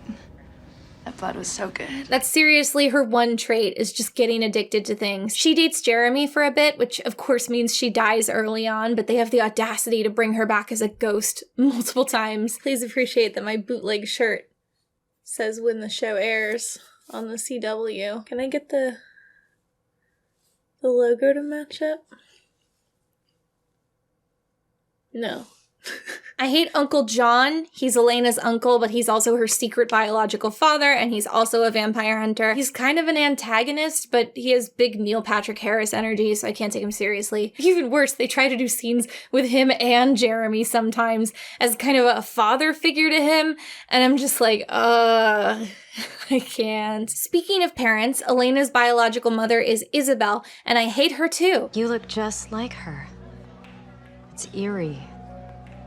You've met Catherine? She found me after I turned. I don't have much of an opinion on this character because I just can't get around this performance. Since I was last here, I've been doing everything possible to find Klaus. We knew our best chance was to find him before he could find you. I don't understand how it's so bad. He thinks I'm helping him protect Elena, so he's been very useful in keeping me informed on everything that's been going on. Most of the cast is really solid, even when the writing is weak, but this is honestly the most wooden and stilted performance in the entire series. They visit every week and they bring flowers, even though there's no one buried here. The Isabel they knew is dead. I looked it up, and I guess the actress has been in a lot of stuff. I haven't seen it. I don't know if she's good in that. Like, maybe this was just a really misguided choice. But I don't know. Something's really wrong here. Wes Maxfield. Yeah, that's right. Wes Maxfield. A name that is somehow less plausible than Alaric Saltzman. He's the season 5 villain. He's like this evil scientist that experiments on vampires. A late season concept, if ever I've heard one. They even retroactively wrote this plotline where Damon was experimented on at this lab in the 50s and had amnesia about it. I wish I could have amnesia about this whole season of the show. You study infectious disease transmittal. I study vampires. What? Anyway, I don't buy this actor as a scientist any more than I buy Sci-Fi Channel's Luke Tipple as a scientist. My name is Luke Tipple. I'm a scientist, an adventurer, and for the next 6 weeks, I will be leading you on what will be a perilous journey through time. And he must be British or something because he speaks in that very stilted and nasally way that British actors do when they're struggling to sound American. These are the handwritten medical findings of Dr. Grayson Gilbert, your father. It makes the modulation in his sentences really bizarre, like he's a text-to-speech program or something. Your heroic vampire friends couldn't let you ride off into the sunset without running a few tests. There's this one character, Anna, who I don't necessarily hate as a character, but she's another Jeremy girlfriend, so another waste of time. She's fine when she's not in a scene with him, but the Jeremy girlfriend drama is just the worst part of the show. Anna's a vampire, and I think she's supposed to be frozen at like 15, and I like that. I like the idea of that, but they dress her absolutely horribly and never brush her hair, presumably to make her look younger, but it's like, geez, she's an immortal vampire and still has absolutely no idea how to dress herself. I feel called out by her. Like, this would be me if I existed in the universe of the show. We all want to think we'd be Elena, but we'd actually be the uncool tween vampire who's 400 years old and still thinks she should be wearing a cap sleeve shrug and butterfly earrings to the formal. I also have no particular feelings about Matt's dad, but he represents one of the worst writing moments on the show. So Matt has a neglectful mom early in the series, and his dad is not in the picture. Then in season 8, the last season, Damon needs to get a magical artifact and attacks this random auto mechanic outside town. Then suddenly Matt runs in like, Dad. Matt runs up to his dad like, hey dad, sorry I tracked you down a few months ago and didn't tell you about vampires, and it's like, what? What's going on? I know, none of this makes any sense, and I know I tracked you down a few months ago and I didn't tell you about any of this. You'd think this would be important, but it all just happened off screen and they didn't tell us until the moment they decided to write it in. Okay, the last character on my list is Tyler. My reasons for hating him are both rational and unfair. He's this jock that gets turned into a werewolf. He starts the series as the school bully, and, No, it's not gonna happen. It's not gonna happen, now that you're not like this. No. I said no. I said no! That hurts. Hey, leave her alone! Wow. Vicky Donovan says no.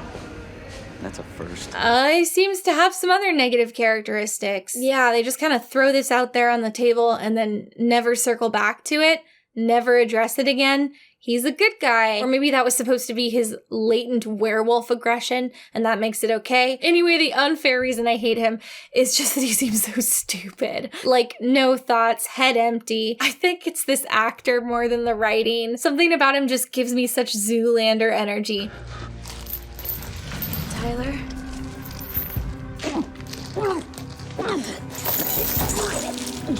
And not Ben Stiller as Zoolander, but like if the character Zoolander was trying to act in a TV drama. So much for that sire bond. I'm not your little bitch anymore. You think you're too cool for school. But I got a news flash for you, Walter Cronkite.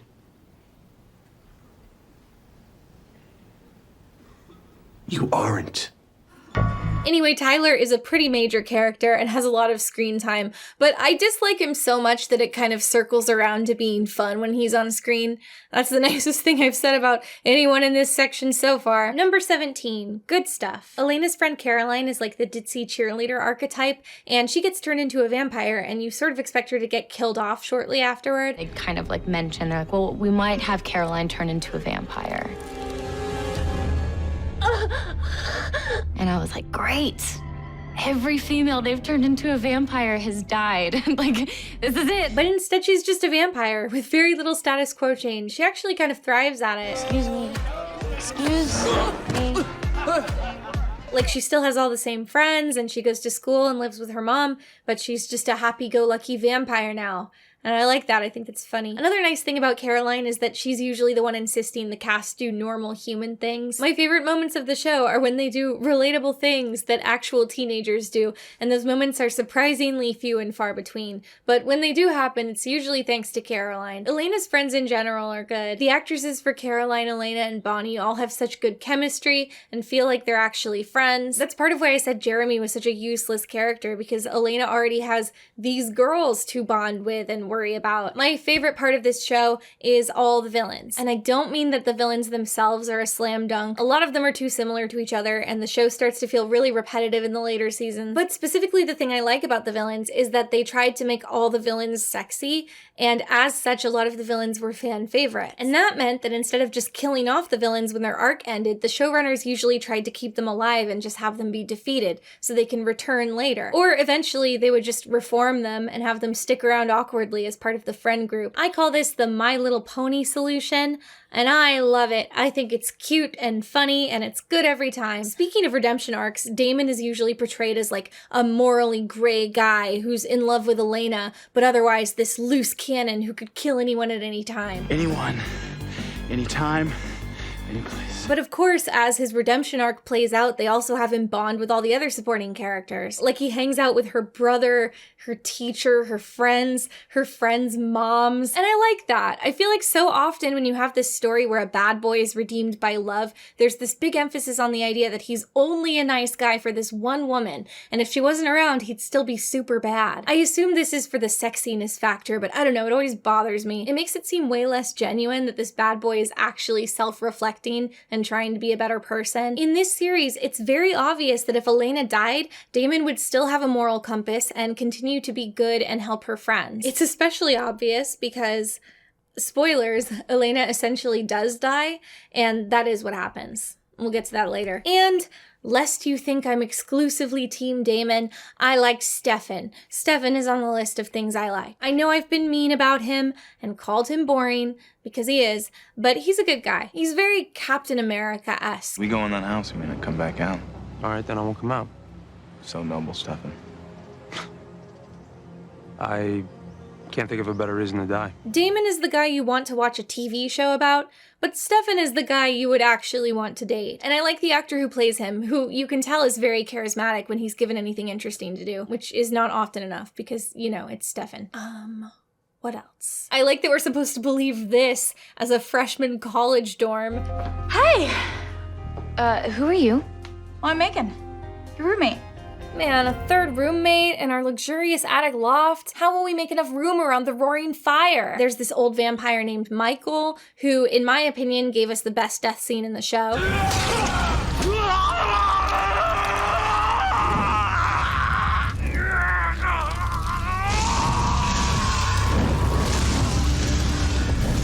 He truly held nothing back. In one episode, there's a party in a corn maze.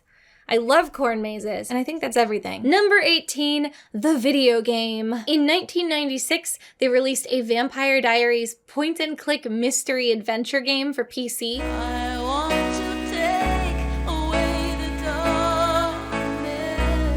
darkness. Based on the books, not the show, obviously. Well, based on the books in the sense that the show is based on the books, which is like, not very much. So I played it. You play as Elena, who is trying to stop an evil vampire from getting a magic dagger that will help him harness the magical energy of the town. It's a pleasure to meet you, sir. My name is Elena Gilbert. Oh, great. It uses real-life actors, which is ambitious at least, but each character exists in one location the entire game, and there are only like 6 locations, and they all look like that depressing brand of 90s McMansion opulence. Damon shows up looking like Denny from The Room. Of course she's enjoying the party. How could such a pretty girl do otherwise? And other characters are also represented in name only. You also have Mikhail, who is featured in the show as Michael. You just got to see his amazing death scene. And he comes in and it's like, oh. It was so nice of you to join me for the christening of my humble art gallery. I wonder which character is the bad guy. This was honestly one of the worst games I've ever played, and I love point-and-click adventure games. I've got a putt-putt behind me, for God's sake. This was just such an early incarnation of this genre of game. I feel like games like this usually rely more on clicking around the environment to trigger events and find items, but this whole game only has like 10 objects for you to find, and many of them won't be used until the end, so most of the gameplay is dialogue trees. Do you know anything about that dagger that Mr. Richards just added to his collection, Aunt Judith? Dagger? No, it sounds awful. A couple times I got stuck and I thought, well, if I just go around the whole town again and talk to every character, eventually one of them will tell me what I need to do to progress. But sometimes until you find the arbitrary item that you need, you are actually just stuck in a loop. The dialogue trees freeze where they are, the characters repeat themselves, and also once you initiate a conversation, the dialogue is not skippable, so you just hear it all a million times. This entire thing is Stefan's character intro every single time you talk to him. I've been worried about you, Elena. Power's growing stronger. I can feel it. Look, just promise me that you'll be careful from now on, okay? Tell me what you've discovered. Maybe I can help you. And for the record, no, he can't. I need a whole lot of money to buy it. Can you lend me the money, Stefan? Anything I have, I would gladly lend you, Elena. Even my heart. But I have no use for money, so I can't lend you any. Sometimes speaking to a character twice in a row will yield a new result, but not often. The first item I picked up was a shovel, and I feel like I'd been playing for a while by the time I found it. So since it was my only item, I just went around town fruitlessly brandishing it at everything, like, maybe I can hit this with my shovel. The one exciting moment in my whole playthrough was when I tried to dig up this grave and the woman's ghost showed up and tried to attack me. This was after no other supernatural occurrences whatsoever, just an angry ghost in broad daylight. They also have this game mechanic where it occasionally switches between day and night. I wasn't sure if time changes were triggered by actual time passing or how many locations I visited or what, but I did notice that you can make it jump forward by returning to Elena's bedroom and activating the going to sleep cutscene. Some things can only happen at nighttime. So when you get stuck, you're not sure if it's because you missed an item that you need or because you need to talk to everyone in town again in case one yields a new dialogue option, or because you simply have to wait for it to get dark before anything can happen. I ended up just fruitlessly circling the town, re-clicking all the same places I'd been before, talking to the same 6 people in the same order, and then going to sleep to make it change from day to night. It's like a depression simulator. The worst part of the game was when I needed money to buy a runestone from an art collector. So Elena, who talks like this, goes, "Oh no, I need a lot of money." And I ask her aunt first, obviously, but the aunt says no. You know I'd give you anything I have, Elena, but I think we need to be a little more careful with money right now. And then I'm like, well, great, I guess I have to ask everyone else until the plot moves forward, but it's fruitless, and you know it's fruitless because, again, there are only like 6 characters in the game, and the 6 characters are like the school librarian, the groundskeeper at the cemetery, and I'm having to crawl to them, devoid of all hope, like, can you give me a lot of money to buy a rune stone? And obviously, they're like, I'm the school librarian. I don't have a large sum of money to lend you. Or, I just clean up weeds at your parents' grave. I don't know you that well. This is actually a really inappropriate thing to ask. And I'm like, oh my God,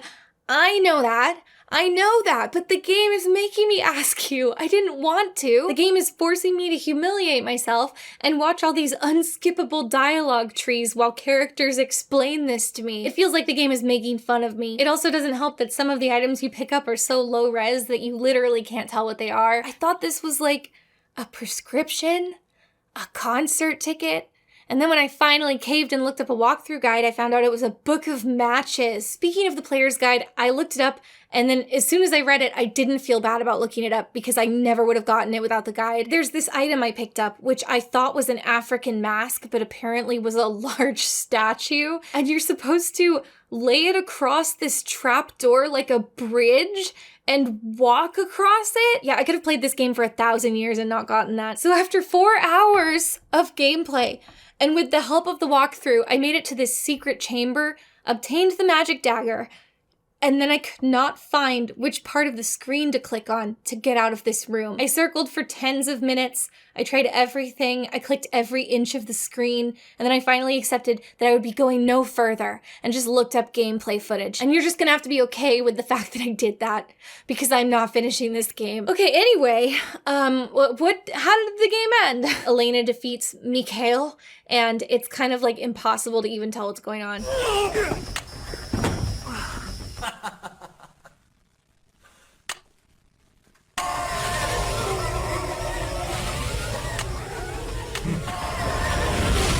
I guess Mikhail has an amazing death in every adaptation. There are a lot of cutscenes that I really love. The story is pretty high stakes, but simultaneously all of the scenes have such low energy. I died in the late 15th century when my own brother killed me in a duel. And ever since then, I've fought the evil that's part of my soul. Stefan reveals he's a vampire like he's telling you his major on a first date. Damon and I quarreled and dueled over the girl we both loved. Over the vampire whose blood we both had in our veins. We died on each other's swords and both became vampires. But I do have to highlight the end cutscene and the credits, which are amazing. I want to be with you, always.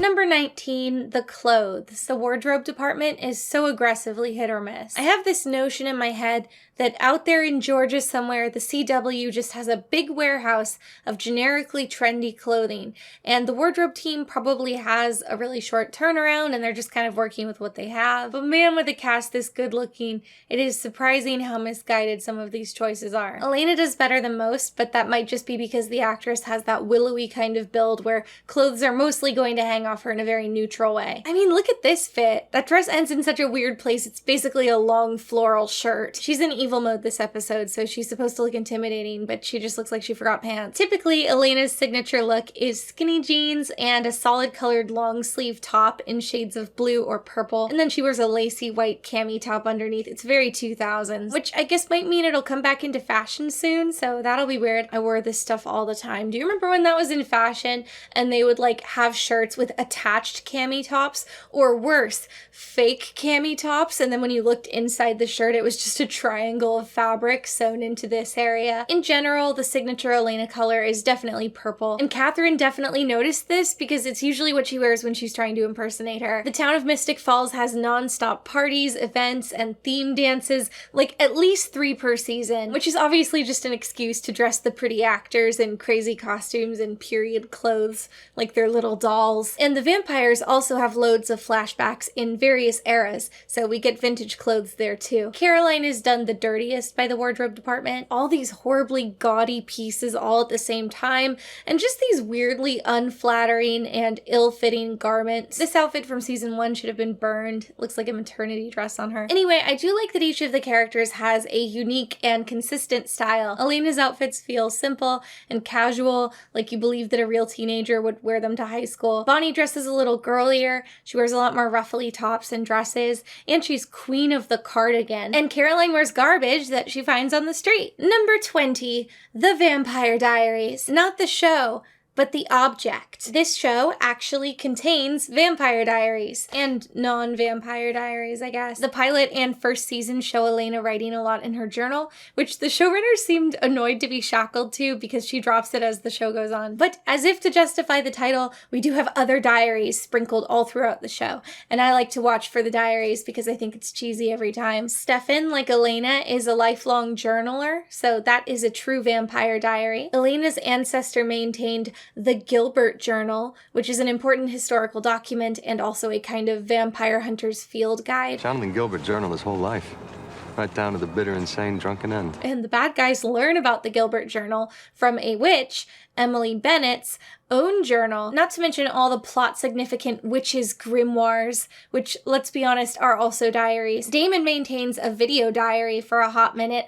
but I would argue that that doesn't count. This show is not called The Vampire Vlogs. I guess this is my modern-day version of a dead man's journal. And then there are a couple one-off episodes that use various characters journaling as an excuse to have narration or a framing device, but that tends to be single, isolated episodes. There's no consistency. But my favorite instance of trying to shoehorn diaries back into it comes at the end of season 6. Elena is entering a death-like sleep and is saying goodbye to her friends, possibly forever. Promise me something.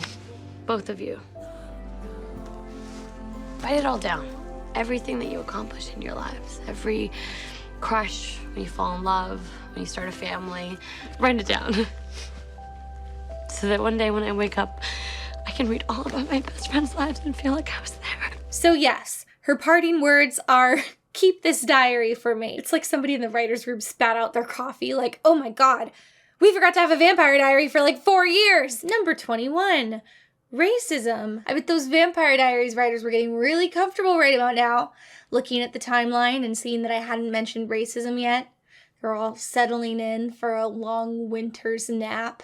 Well, here it is. The show is set in the town of Mystic Falls, Virginia, which is a very traditional town. They have like 20 holidays a year where everybody dresses up in their Civil War era ball gowns and hangs out at the old plantation house. They have Miss Mystic Falls, which is a beauty pageant celebrating the founding families, and an annual Founders Day celebration, not to be confused with the Founders Party. I swear to God, that's a real and separate occasion. You get both in the same season, and it made the passage of time very confusing to me. Let's not forget the annual Gone with the Wind screening. They actually changed the names around a little bit because in the books, Mystic Falls was the town of Fells Church, and Mystic Falls High School was Robert E. Lee High School. The video game adaptation, of course, uses these names, and that section of the game is absolutely loaded with Confederate flags, tainting an otherwise perfect video game. The kids dress up as Confederate soldiers for the school parade, and the director has Bonnie smiling and waving back like,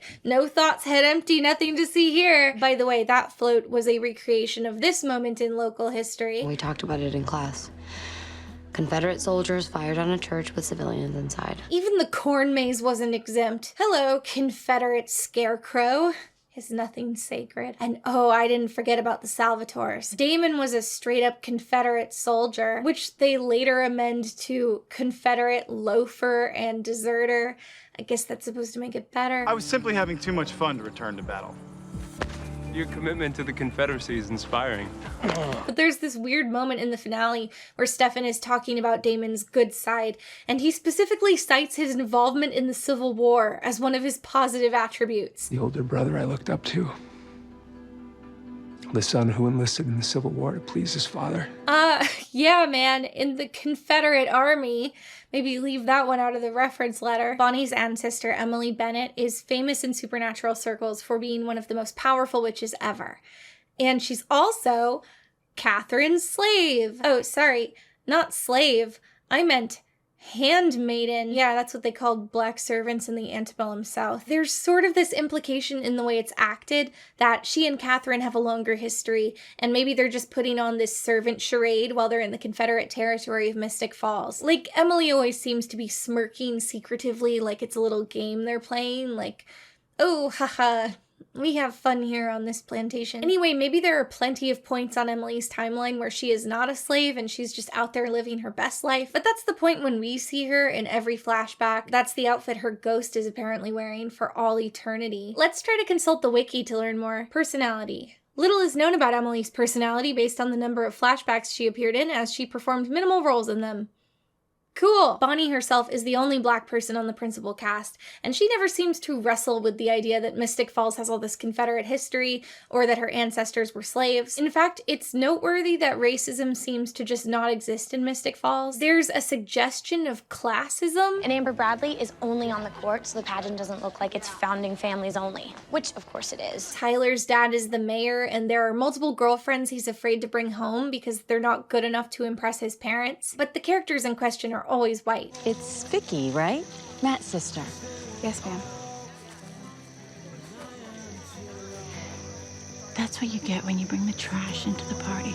Matt is the only poor person in town. And I'm not saying this would instantly become a better show if it had a grim arc wherein Bonnie is discriminated against based on her race. Even if they had tried that, I'm sure they would have handled it very badly. But like, they decided to have the town be so into tradition, they decided to keep it set in the South, and they decided to have all these flashbacks. That's what makes the whole experience so surreal. The echoes of racism and slavery are all over this place, but it's only ever presented as a colorblind utopia. There's this one exchange Tyler has with his mom, and I think it unintentionally really beautifully sums up the issue of race in the Vampire Diaries. Tyler's ancestral estate was this big plantation house, and he finds a big, suspicious-looking werewolf holding cell in the basement because his family are werewolves. When he tries to ask his mom about it, this happens. Well, this is the South, honey, but no one likes to reminisce about the old slave days. Yeah, sure they don't, Carol. It was the original plantation house. Beautiful antebellum architecture, and if it hadn't burnt to the ground, we'd probably be living in it.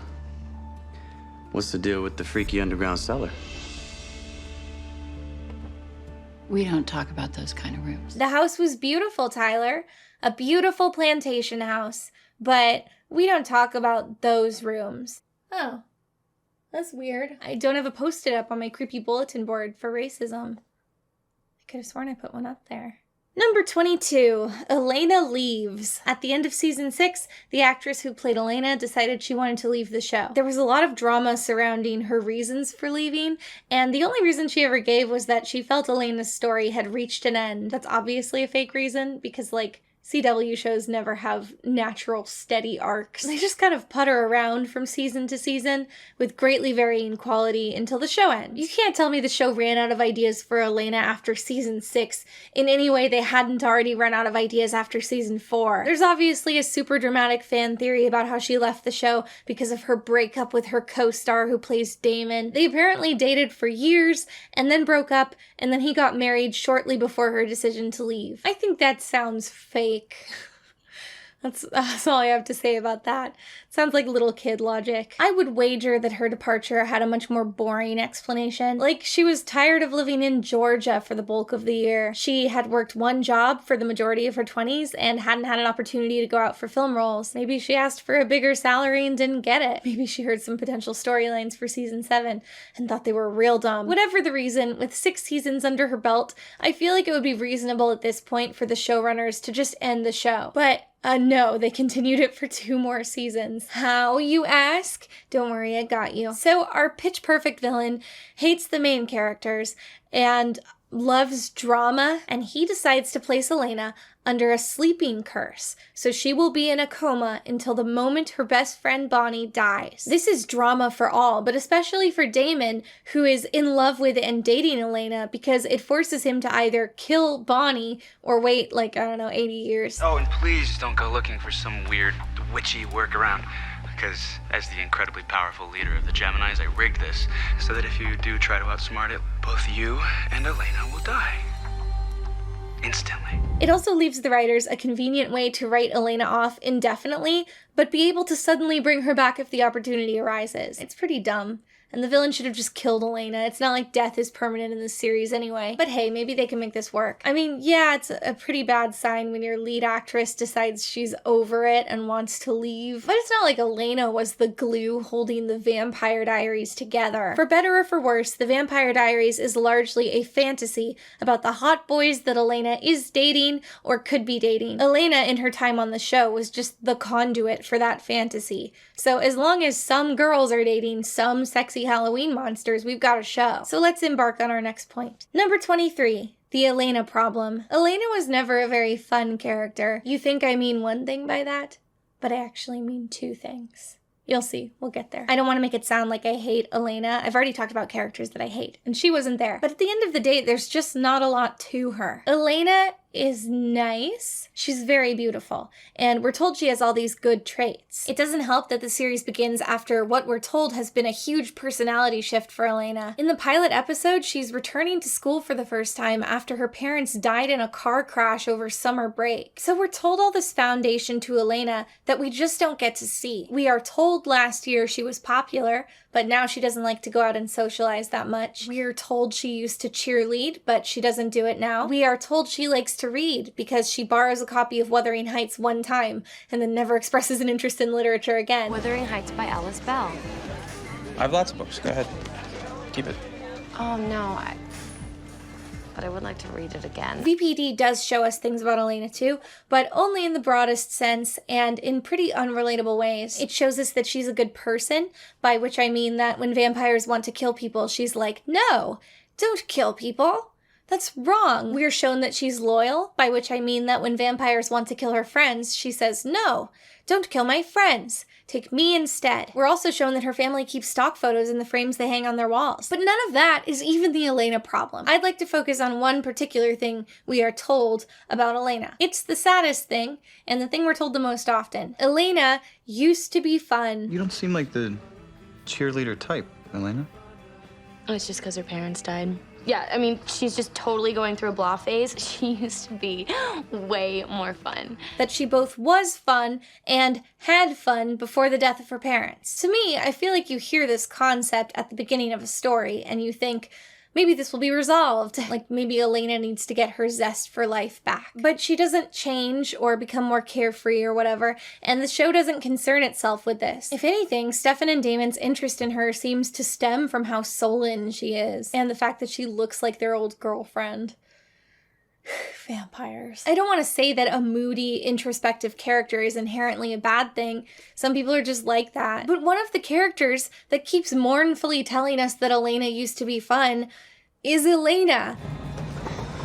I used to be more fun. You get the sense that she liked who she was before. She just can't reach it anymore. She suffered a tragedy and now has this existential dread where normal life feels trivial and meaningless. She's too in her head. She can't care about high school things anymore or enjoy cheerleading, which she used to love. Then season after season, we see her go through this gauntlet of grief, terror, violence. You are going to be beyond happy.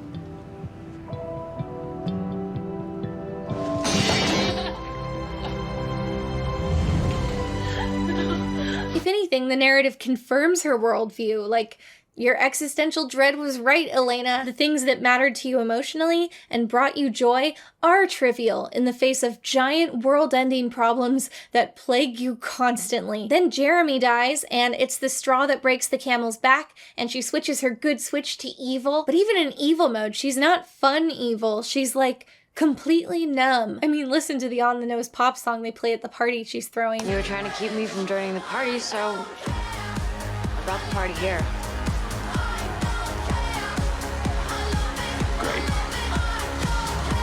even have her say it again later. Like, Don't you get it?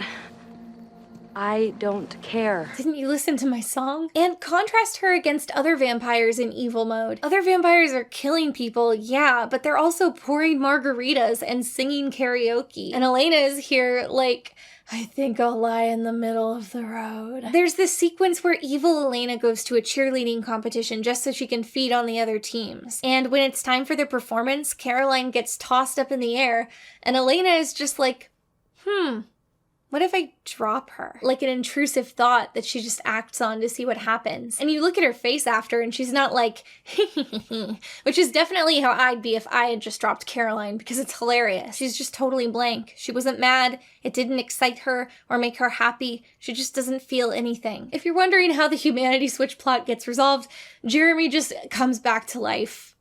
Yeah, that's it. Bunny does a spell. Cool. I don't know what we're supposed to take away from that. So it's just this bizarre elephant in the room that Elena goes through the entire series dealing with trauma that was set up in the pilot, and it's just never resolved. What kills me is that this show could have so easily tied in the growth moment that Elena needed to have. Actually, not to be petty, but I counted the opportunities they had to do that and didn't. You know, roads not taken, which could have had some meaning for Elena's character. I counted 5 roads. Elena was with her parents when their car went off a bridge into a river and they drowned. So it's pretty obvious that she's grappling with a combo of normal grief and very strong survivor's guilt. That's only compounded later by how many other characters end up directly or indirectly endangered or dead because of her. But this is a vampire show, and Elena ends up becoming a vampire, and I feel like that arc could have been her teaching moment. A vampire's existence is inherently selfish. They need to drink blood to survive. So every day of Elena's existence would become an assertion that she has a right to live and a right to take up space. I think I just implied that drinking blood is self-care, but it's not that, figuratively. Or literally. So that's road number 1. Elena being a vampire leads to an epiphany about how she has a right to live and enjoy life. And if we're not going to have her be a vampire forever, then shoot, let's look at The Cure in the exact same way. The Cure is, in a literal sense, life. And there's only 1 dose. But the question of whether Elena deserves to have it is given surprisingly little contemplation by Elena herself. The one time she tries to turn it down, it's because they needed that episode as a bargaining chip for the villain. Like, Rebecca wants the cure, so she gets mad about it, but every single other character just like unanimously decides that Elena should be the one to get it. When they get a second dose of the cure through witch magic time travel, they're all just like, here, this is for Elena. So, whoosh! That was road number 2. Oh no, guys, it looks like we missed the exit back there. Elena deciding that she wants and deserves the cure as a decisive character beat could have been your resolution, but now I'd like to rewind a little. I mentioned that Elena becomes a vampire, but I didn't tell you how, because it's important. So Elena becomes a vampire when Matt is run off the road and goes straight off Wickery Bridge and into the water. The same spot, the same circumstances as the crash that killed her parents. Maybe the council should have allocated some funds toward better guardrails instead of spending it all on vampire hunting compasses. As if it wasn't clear enough, the scene is very intentional with its parallels, cutting between the current accident and the one with her parents. We see Stefan swim down to the car, where Elena's father is the only one conscious, and Elena's father insists that he save her first. In current day, Elena insists that Stefan save Matt. By the way, I know this scene is sad, but it's also kind of funny. Like, everybody's here having full-on conversations in their submerged cars. In this amount of time, you could have just saved everybody. For that matter, if you've already got the car door open and some people are conscious, why can't Stefan just yank those seatbelts and float everyone up together? Anyway, Elena gives her life to save Matt, and it's presented as beautiful and good. And the way it's intercut with the previous accident implies that Elena is making amends. The whole series, she's felt guilty that she didn't drown in that car that night, and now she's had a chance to do it over, and her choice was to drown. I'm just gonna say it, I don't like this. The circumstances, the cutting between the 2 crashes, the sad pop song, it all seems to suggest that this was what was meant to happen. That it's sad, but Elena is fulfilling her destiny by dying in the water under Wickery Bridge. How is it cosmically possible to get into 2 accidents in the same bridge? I don't know. Maybe it was fate, drawing me back, saying that I cheated death the first time. This bridge is where your life should have ended. Not just once, but twice. I dislike this car crash sequence so much that it accounts for the next 3 roads not taken. Road number 3 is my least favorite, but I'll say it anyway. Have Elena save Matt. that's it. This car crash was a pivotal moment in Elena's life, and she has been handed a symbolic do-over. So how about instead of floating there passively with her seatbelt buckled, she grabs Matt and helps Stefan get him to shore? In a thematic sense, I don't like this, because to me it would imply that it was Elena's responsibility to save her parents the first time around, and that she somehow failed in that. And I don't think that's a good message for a survivor's guilt storyline. It suggests that the survivor's guilt is true and warranted, but whatever. It's possible that that would give Elena closure, so I added it to the list. Okay, road number 4. In the show, Elena gets her wish and dies for Matt. But unbeknownst to her, she has vampire blood in her system. So instead of staying dead, she wakes up as a vampire. I don't like that because it takes away her choice. So road number 4 is just having Elena choose to become a vampire. Maybe she carries some vampire blood on her person in case of emergencies. It's actually kind of incredible that they don't do that. Like,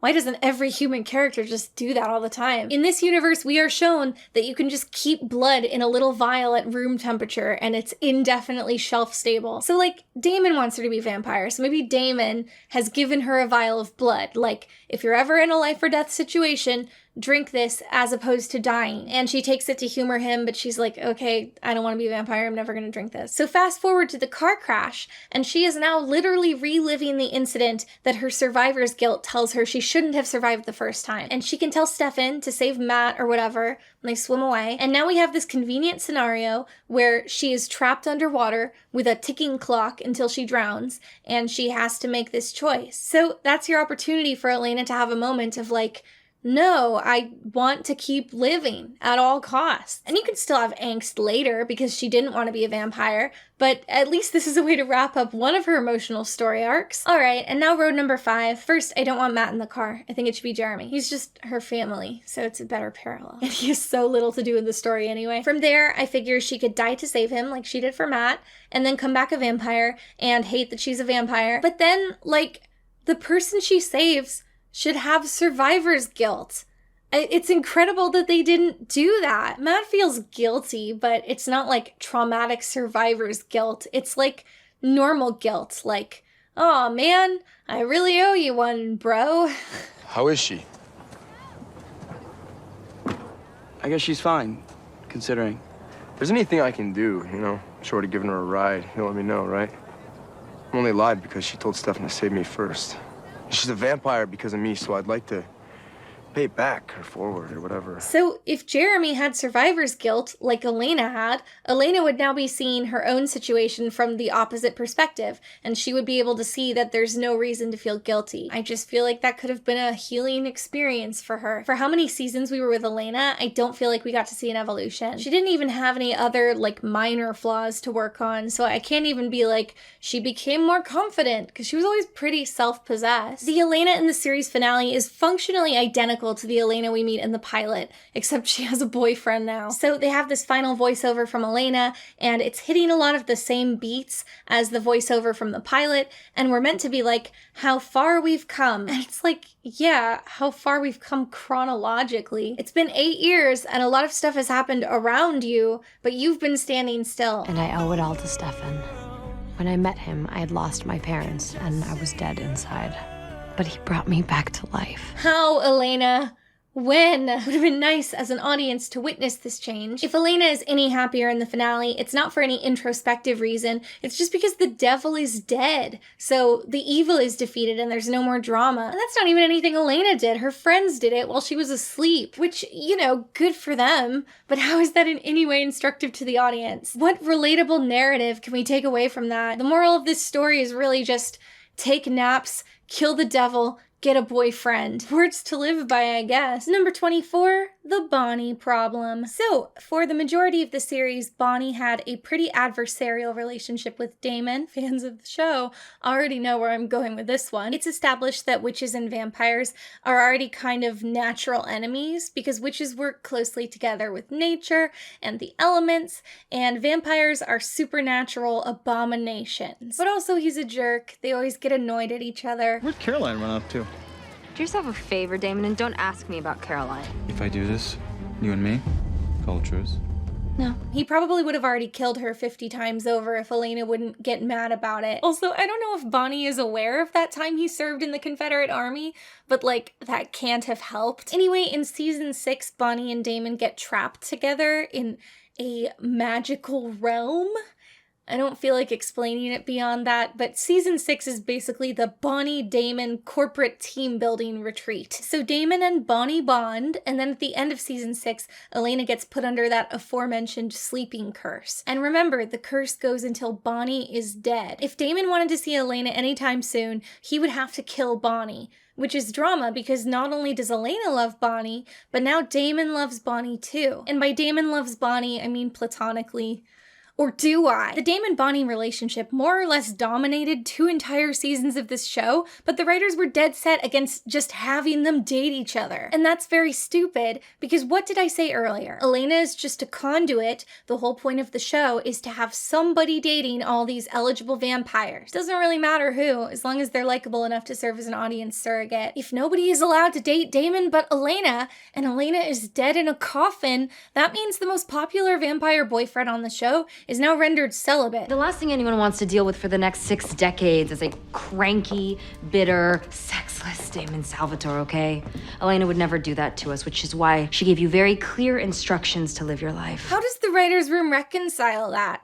What do they think they're here to do? If I may make a bold suggestion, I think this is a problem with a pretty easy and obvious fix. Just have Bonnie and Damon date each other. They will be happy, maybe they'll stay together, eventually Bonnie will die, and then Damon can date Elena again, if he even still wants to. I feel like fans would have freaked out about this because Bonnie is not Elena, and also a lot of CW viewers are teenagers, and teenagers haven't been alive that long, so they tend to have a very specific view of love and relationships. There's this idea that you love one person ever, like you meet them when you're 16 and you stay with them forever, and you're not allowed to have loved anyone before them, and you can't love anyone after them even if they die. So I think Damon falling in love with an additional person while Elena was asleep would be seen as diminishing both relationships, which I don't think needs to be the case. But I mean, this happens in real life. I mean, not all of this. But I mean, people break up or they're widowed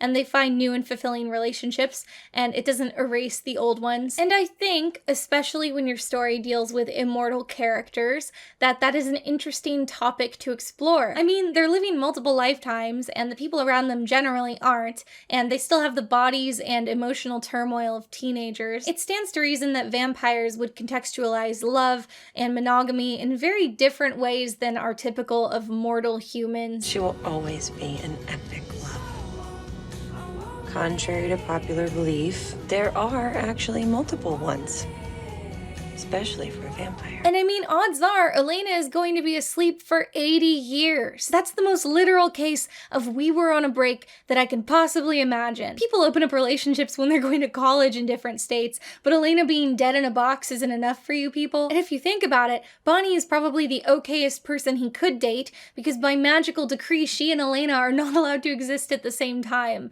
So it's not like there's any fear of an awkward overlap. Although the whole thing would make this part of Elena's tearful goodbye kind of awkward in hindsight. Write it all down.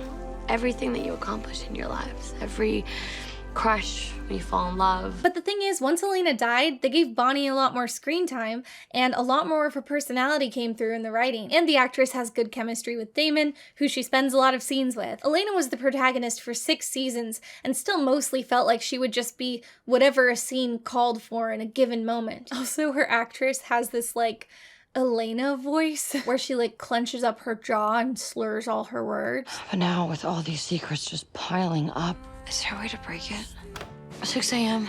Seriously? I don't know. I like the Elena voice. I like this actress, but I just feel like I had to point it out because after 6 seasons, you really notice it and you're like, okay, open your mouth when you speak, Elena. Anyway, once Bonnie became the surrogate protagonist, I found out that I liked her a lot more. She jokes around more. She has a temper. She just seems like a more rounded out lady. And you'd think it would be worth it to at least ruminate on the nature of immortal relationships or angst about it a little. But the show shoves Bonnie all the way off the table as a love interest, as though it's taboo to even consider it in a show where everyone dates everyone. Almost the entirety of season 7 is intense Damon and Bonnie moments, but they have to cushion every single one by having them reiterate that they're best friends. Because you Bonnie Bennett. Are an amazing woman and my best friend. You're my best friend. I'm your best friend. You're right, Bonnie. You are my best friend. Or they can say, I love you, but then they have to add some friend zoning comment like, I love you like Elena did, and we both miss Elena a whole lot. You're gonna make me face a future without Elena. And you're gonna help make me the best man I can possibly be. Same way she did. I admire you. I believe in you. And I love you. The same way Elena loved you. Bonnie and Damon are even a thing in the books. At least I think they are. The writing style of the fan wiki is... it's too beautiful to understand. Bonnie is Damon's weak spot, and Damon has a lot of indescribable inner tenderness for her. Their connection and relationship is known as one of the most intriguing, unusual, and interesting dynamics of the entire series, according to many readers. And their connection is an intriguing combination of platonic, romantic, and sexual in nature, crossing a fine line between genuinely innocent or pure, and intensely, dangerously passionate and erotic.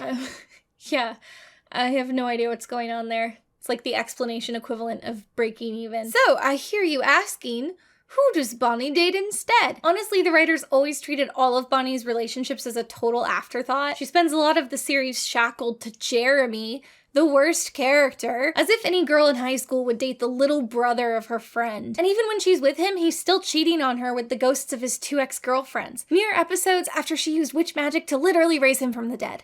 The absolute disrespect. And it just feels like such a raw deal that she ultimately gets Enzo. Oh no. Sounds like it's time for my Enzo tangent. Enzo has such a derivative energy to his persona, like a guy who cosplays as Jack Sparrow at conventions and feels like he needs to be in character the whole time. He's introduced in the college season, the worst season, and he just feels like a less charismatic retread of the 40 other bad boy vampires we've seen by that point in the show. Didn't we already do this? The much needed context for Enzo is that audience favorite bad boy vampire Klaus had just been written off to his own spin-off series, The Originals. Tuesdays this fall on the CW. And that also effectively killed the very popular Klaus and Caroline ship, Claraline. Elshore Furnace, if you've seen the petition with over 20,000 signatures asking about Claraline. So when Enzo comes on the show, he seems to me to be a very obvious Klaus replacement. He's this British accented bad boy with a sad backstory, and he flirts with Caroline every time he's around her. Ah. See you around, gorgeous. Damon mentioned you get a little judgy. But then again, he also said you had a thing for accents. I am your type. Well-traveled, charming accent, dodgy moral. Arrogant. I guess that went over as badly as every other non-Claraline Caroline ship, because they gave up on that after like a season. And then it's that familiar pattern I was talking about. We tried to write in a love interest, the fans didn't like it, but he still exists, and now we've got this guy, and we don't know what to do with him. For a while, they even tried pairing Enzo with Stefan and Damon's vampire mom. God. So finally, they settle on Bonnie, because Bonnie is single, Enzo is single, and they have no idea what to do with either character. That's all Bonnie's relationships ever get to be, a sad afterthought. A tying up of loose ends. To add insult to injury, Enzo then dies tragically, and unlike other dead characters, he doesn't get brought back. The happy ending for their love story is Enzo looking on as a ghost, happy for Bonnie, but invisible to her. I'm determined to keep my promise to Enzo. I'm gonna live this life to the fullest. Oh, come on. They put the Africa brochure on top. A brochure for the whole continent of Africa. There's this sad interview where Bonnie's actress is talking about how excited she was for the Enzo plotline because Bonnie had never gotten a true love. All I've ever wanted was to have this character be with a match. And, well, look how that turned out. I'm not trying to say there's some favoritism happening here, but let's look at Caroline. Caroline's had many boyfriends, and for the most part, they didn't just shoehorn in new characters to date her. She's been paired at one time or another with almost every major male character. She hooked up with Damon at the start of the show, Matt, Tyler, the main werewolf. Klaus is a major series villain for multiple seasons, and Caroline is basically his OTP. And, oh yeah, She marries Stefan. That's right. Despite also being one leg of the main love triangle, Stefan gets reassigned to Caroline once Elena breaks up with him. And it's not like that's out of line. Basically, every central cast member has dated at least 2 other main characters. Remember my dating tree? So how come it's okay for Stefan to move on and see other people, but when it comes to Bonnie, suddenly Damon is totally off limits? Stefan dies too, so Caroline also ends the series single, but the epilogue shows her getting a letter from Klaus in the mail. It basically says our relationship may resume in the spin-off series The Originals, airing only on the CW, along with a check for $3 million. So I'd say she made out significantly better than Bonnie. All of Caroline's relationships are major characters in their own right, who later ended up paired with her because they happened to have good chemistry. But all of Bonnie's relationships are characters hastily written in to date Bonnie. It becomes a cliche where some new blandly attractive guy will show up at school, talk directly to Bonnie, and it's like, oh, I wonder what this character's here to do. Literally the only exception to this rule is Jeremy, and Jeremy sucks. Sorry. And let's not even talk about the number of times boys date Bonnie purely to trick her or use her in some way. You know, you shouldn't be so desperate. You made it too easy. I mean, the number of times is 2 times, but that's still multiple times. And this kind of stuff doesn't happen to Elena and Caroline. They even have Bonnie date her own brother. That's not a joke. Okay, not literally. He was informally taken in by her estranged mother, so they're not biologically related or legally related and didn't grow up together as siblings. So like by every metric, they get a pass. So, are we like related? Oh, nah. But this is fiction. The writers could have simply written anything else. They can invent any boy in the world for Bonnie to date, and the best they can muster for her is technically not incest boy. Of course, in the tradition of Bonnie love interest, this guy is in like 2 episodes and then inexplicably vanishes, never to be seen again. Maybe they got complaints. For the record, Bonnie also had this adversarial tension going on with Kai. If Bonnie was any other girl on the show, they would have made some attempt at shipping these two. I know he's a villain, but everyone else dates their villains. I already said I hate Kai, so like, thank God this didn't happen, but come on, you know I'm right. And remember, Enzo, her eventual love interest, has already spent an entire season flirting with Caroline. That's right, Bonnie doesn't even corner the Enzo market, and that's not a very popular market. Oh yeah, remember that thing about Caroline's actress trying to have a singing career, and they have her sing in the show all the time? Well, Bonnie's actress had a better singing career. Here she is on Hannah Montana. Okay, she didn't sing on that. It was just an acting gig. I just thought it was funny. But she released singles, had actual music videos, got modest radio play, and we don't see Bonnie singing on the show. And like, okay, it looks like she mostly did pop, and it would be incredibly weird if the character of Bonnie was suddenly performing dance beats at the local bar. But she had ballads too, as if it doesn't make perfect sense to have a witch sitting in her dark academia bedroom, jamming on a guitar. Oh, I forgot. She didn't have a bedroom until season 3. Yeah, that's right, she's one of our leads, and it took them 3 seasons to bother location scouting a house for her. They have her start learning guitar in season 7, and I really thought I was gonna get my Stevie Nicks witch jam session, but they don't do anything with it. She barely even hums along. The only consistent hobby Bonnie gets to have is using magic to help the writers out of corners. Not to mention the multiple chunks of the show where they just write Bonnie out and say she's visiting her family. It's like Miranda in the Lizzie McGuire movie. Everyone here really missed you. Yeah, I just had so much to deal with. Look, you need to come home. It's boring around here without you. You think you're bored? My dad's side of the family is like wet paint that never dries. Bonnie! Thank God you're home. I know we talked every day, but I missed you. Bonnie! I'm back! You should really talk to Miranda about this stuff. But she's in Mexico City. They just completely stopped pretending to have ideas for what to do with Bonnie. But don't worry, she'll be back in town in time for a story arc ending ritual. What's this? Oh, weird. There's something hidden under the Bonnie problem. Oh my God, I found my racism post-it. Number 25. Where are they now? Not the actors. I think for them the answer is mostly minding their own business, except for Alaric, who apparently spends all his time demanding that people on Twitter come to his house so he can fight them with his guns. His friends should check in on him. But like by calling him, don't show up at his house unannounced.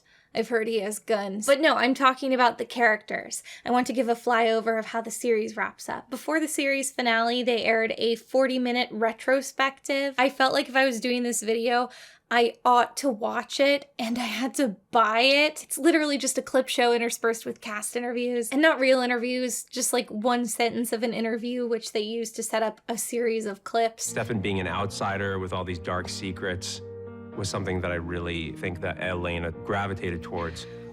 I'm Elena. I'm Stefan. She looked at Stefan Right. in the graveyard when she first met him, when he reached over and took the leaf off her sweater out of her hair.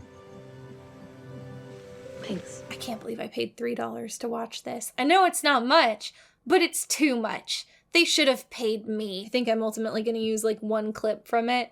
God, I wasted my time. Anyway, I had been doing my series rewatch on Netflix, but then when I got to the finale, I realized it would be more fun if, instead of watching it normally, I just watched it through reaction videos of the finale on YouTube. No! No! Stefan's dead! I gave him my blood. Oh my god, he's dead! You what? Without the cure, I'd start to age. I'd be dead soon enough.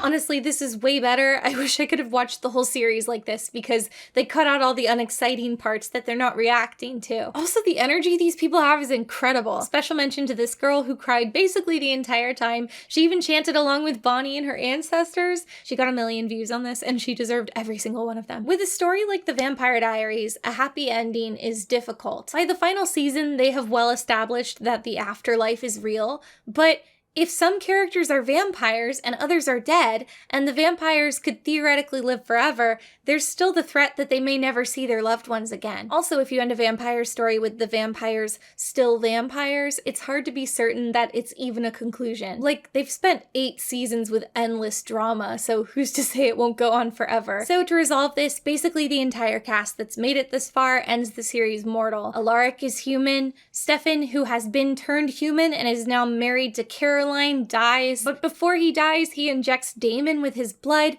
turning Damon human. Bonnie uses witch magic to literally destroy hell, ensuring that all dead characters are either gone forever or in heaven. Oh, and remember that sleeping curse where Elena doesn't get to wake up until Bonnie is dead? I did it. I broke the spell. Yeah, when they wrote in the curse, they specifically had the bad guy be like, and don't even think about trying to undo this curse. If you even try, you will die instantly. As the incredibly powerful leader of the Geminis, I rigged this so that if you do try to outsmart it, both you and Elena will die. Instantly. And then Elena wakes up and Bonnie is still alive and she's like, how is this possible? How? It took some time. But I think I finally figured this witch thing out. And Bonnie's like, oh yeah, it turns out I could just undo it. So I undid it.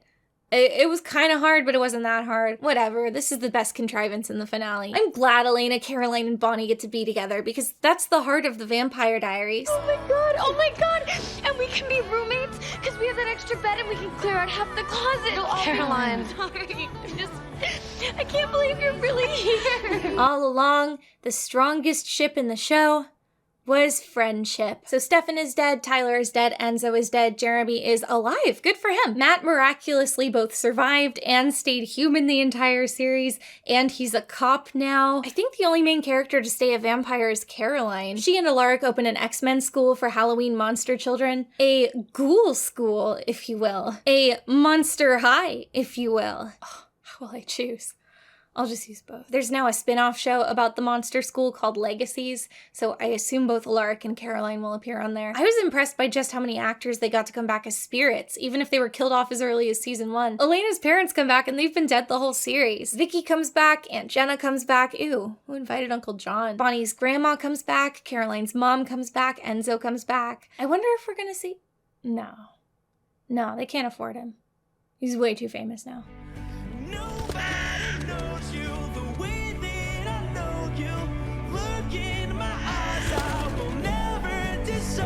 They did it! They brought the spooky crow back! Considering the kind of show Vampire Diaries is, I think it has a pretty perfect finale. They have all these callbacks to the beginning of the series, which are very nostalgic. They have dialogue callbacks. Elena is writing in her diary again. They play the same dramatic The Fray song that they played in the pilot.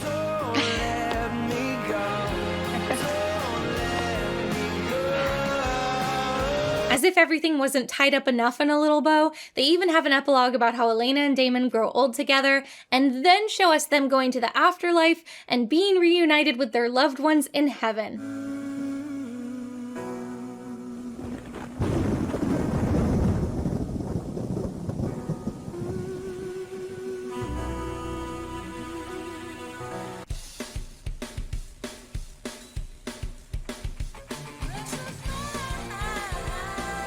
Number 26, Missed Opportunities. Considering The Vampire Diaries ran for 8 seasons, I am both sad and surprised to say that there were plot developments on my wish list which they never delivered on. Firstly, I feel like I say this about all villains and everything, but I would have liked to see Catherine get a redemption arc. I think the actress was so much more fun as Catherine, and part of her charm is that she's evil, but there are moments that hint at more, like there's some kind of humanity to Catherine. In some seasons, she's even more ambiguously good, like a loose canon, and sometimes her interests align with the heroes. There's one episode where somebody is trying to kill Elena, and Catherine offers to pretend to be Elena, so when she gets attacked, she eats the guy. And another episode after Catherine has been turned human and Elena is a vampire, where Elena has to convince these vampire hunters that she's human, so she has Catherine walk into their party uninvited. They should have cooperated more often for doppelganger hijinks like that. A doppelganger is such a useful resource. We could have had a real sister-sister situation on our hands. Why, my doppelganger filmed a portion of this video for me, and you didn't even notice. They could have at least been powerful frenemies, but we don't even see them interact that much, probably because it's annoying to film. And when they do interact, it's almost always with boring contempt. The series ends with Catherine not only evil, not only dead, but sent to hell, and then they destroy hell, which I think is about as far from a redemption arc as it's possible to get. Speaking of redemption arcs, I want to be bold and ask for the biggest redemption arc of all. I think they should have redeemed the devil. Yeah, that's right. And there's more. All the sexy bad boys in this show are redeemed by love by one of the girls. And Bonnie and the devil have chemistry. They're both psychic witches with tragic pasts. It's like I said before, take naps, kill the devil, get a boyfriend. But now it's take naps, get a boyfriend, the devil is your boyfriend. They have that stupid lore where when the devil was tortured by the village people, his anguish caused a psychic shockwave so powerful that it created another dimension, which became hell. And when Enzo was killed, Bonnie's anguish caused the same thing, but instead she created a dimension that would keep Enzo's soul safe from hell. Or something. These later seasons really tested my focus. Sounds like the devil's got a lesson to learn from old Bonnie. And by a lesson to learn, I mean marriage. I'm thinking a church wedding. I mean, obviously my first pick is she should have gotten Damon, and my second pick is she should have gotten Enzo, but if both of them are off the table, why not the devil? This character has an actual name other than the devil, but since he is the devil, I only want to call him the devil. In a way, it's fitting. Bonnie is the most powerful character, and in a show about dating bad boys, I literally cannot imagine a bigger flex than redeeming and dating the devil. Anyway, better the devil than single, am I right, ladies? The next thing I wish for is an H2O reunion. Yeah, The Vampire Diaries features 2 of the 3 original cast members of Australian mermaid show H2O Just Add Water. I just feel like the producers should have moved heaven and earth to get the 3rd mermaid on there, at least as like a villain of the week guest star. How could they not?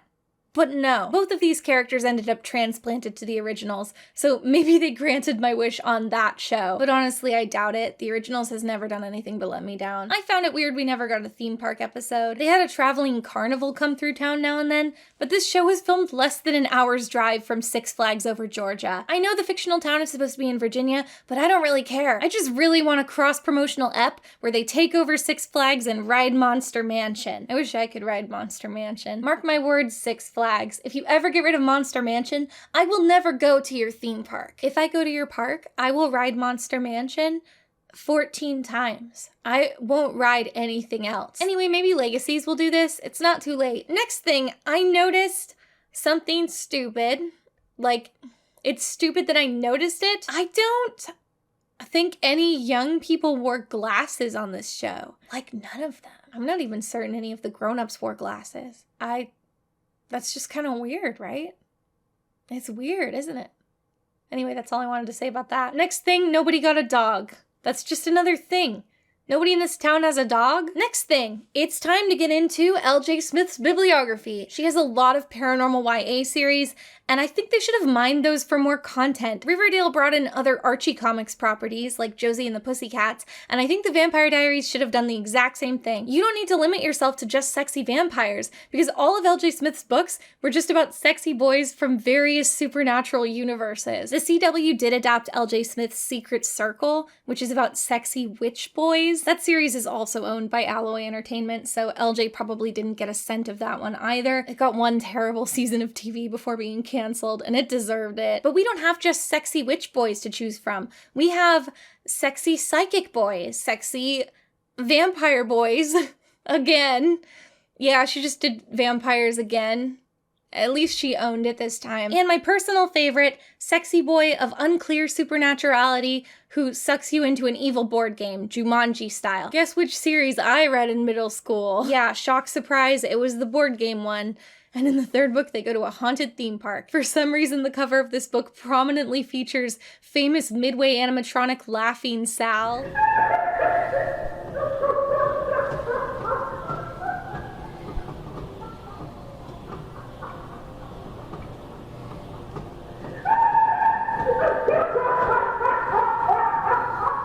Very sexy. I actually just learned while making this video that the board game series has been purchased by Warner Brothers and might be getting a TV show, which, oh my god, yes please. Can you tell your PR people to have me shill for this series? I'm an influencer. Look at my conspiracy board. Never mind. Can you send me a copy of the haunted board game? You guys, I'll say anything you want me to.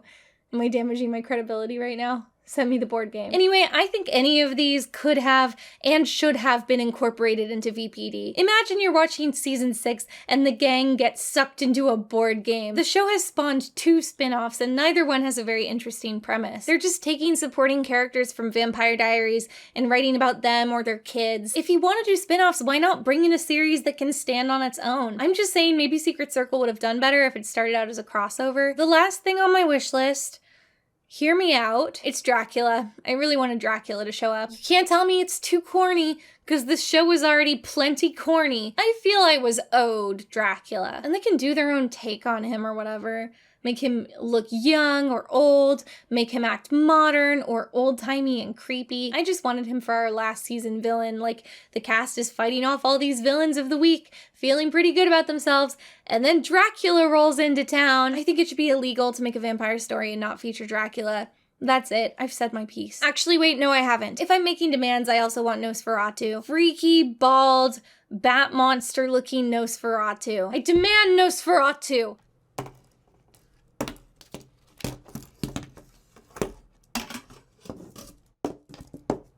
In conclusion, The Vampire Diaries felt like it ran way too long and spent a lot of that time meandering aimlessly. But that's not really Vampire Diaries' fault. I feel like it's almost a necessary consequence of a show that's produced this way. The writers never knew how much longer they'd have to stretch the story out, so they never knew how much to change the status quo. That's how you get characters dying and then being brought back a million times. You want to make big story moves, but you can't commit to anything, so then that weakens the impact of everything that does happen. That's also how you get terrible middle seasons, like the college storylines, which are just a lot of wheel spinning and which you can skip entirely without too much trouble. I think this show could have had a really solid 5 seasons. And I'm not saying they should have ended after this season 5, because seasons 4 and 5 were pretty weak. But I'm saying that if the writers had known the whole time that they were plotting out 5 seasons, they could have kept it really tight. Things would have probably gone really differently and been a lot better. Also, in my opinion, it should have ended when they graduated high school. When they left for college, you didn't get the sense that there were bigger storylines the writers had been waiting to bust out. It was just like they were half-heartedly trying to think of stuff. Oh, I guess they'll go to a frat party. So just stretch high school for however long you're writing the show. Or maybe go 1 year after high school, but use that time to have them travel, go on adventures, raise the stakes, work toward a finale, and set up what all these characters will be doing in their lives, or afterlives, I guess. The writers seemed to have good senses of humor, both in the sense that the dialogue was legitimately funny, and in the sense that a lot of really dumb stuff happened. And in my opinion, this show was at its best when it was being kind of stupid. The cast was generally really solid, even a lot of the short-term villains and guest stars. I also liked that it was helmed by a woman, and that she oversaw all 8 seasons. She seemed nice. I stan Julie Plec, I guess. Also good for her that she gets creator credit and power over both the spin-offs. Get that coin, girl. Unlike poor LJ Smith, and unlike me for that matter, there's no way I'm making a dime off this video after I had the gall to use clips from the show I'm talking about, and the clips have that copyrighted backing music. Enjoy your pennies, Katy Perry. I wouldn't be making this if I didn't have a Patreon, so either thank them or blame them. I find so much to like in this show that it's sad to see those parts overshadowed by the bad parts, like the bad representation or the way they handled Bonnie's character like a total bus crash, the kind where the bus is being driven by a vampire and the problem is wearing a magic ring so it never dies. I feel like whenever I do see people speaking critically of this show, it's not about any of these legitimate reasons. It's not even about the cheesy dialogue or the bizarre plots or the characters they hate, because none of them have ever even watched a moment of it. It's just because it's a romance-based show for teenage girls and that's disgusting or whatever. So I'm glad we could have this nuanced conversation here today, and it only took several hours. I guess I'm cautiously optimistic that the newest series, Legacies, can give needed improvements to the Vampire Diaries formula. I feel like I'm supposed to say whether I recommend the show now, but gosh, I just spent a really long time talking about the entire show. If you can't make an informed decision by this point, I don't know what to tell you. I wouldn't recommend it for myself. It's just a really big time commitment. I hate the act of recommending TV shows. It's like, hey, would you like an 80-hour experience where you enjoy 35 of them? But a lot of people really like to watch TV shows. Like, most of them are bad and they watch them anyway. Like, they'll just watch 20 different TV series in a given year, and maybe 3 of them are good. So how about if you binge watch entire series on the regular, you should watch this one. Just add it to the pile. Just skip seasons 4 and 5, and maybe 6. And 7 as well. You'd think that would be confusing, but no, you can just use context clues. I believe in you. Besides, they have all that really graceful expository dialogue. Last time a witch linked me to my doppelganger, she fried my brain and I lost my memory. So you're Liv's twin brother and a witch? Anything else I should know? I'm gay and your brother. And if you are confused, you'll be confused in a funny way. Just embrace it. How about if you like Buffy, watch this. It's better than Buffy. And whatever you do, don't watch the originals. That's my job. So yes, that's my review of The Vampire Diaries. You can slap that right on the Blu-ray cover and then shrink wrap the Blu-ray together with a novelty piece of jewelry, like a children's book.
Along with all my VPD swag, I ordered a real vervain bracelet. Like, it has real pure verbena extract in the chamber. It turns out vervain by itself smells so bad. There's no way Elena tricked her aunt into wearing perfume of this stuff. There's no way the town water wasn't undrinkable when it was spiked with it. There's no way vampires, who are supposed to have a heightened sense of smell, would try to compel Elena without immediately smelling that this was around her neck. In fact, there's no way you could walk into a human gathering wearing this without everyone in the room immediately being like, what is that smell? It's not even bad in an interesting way. It's just so bitter. It smells like if celery was mad at you. I don't care how many quirky theme parties they throw every year. If the tap water in Mystic Falls comes out smelling like this, I am moving away.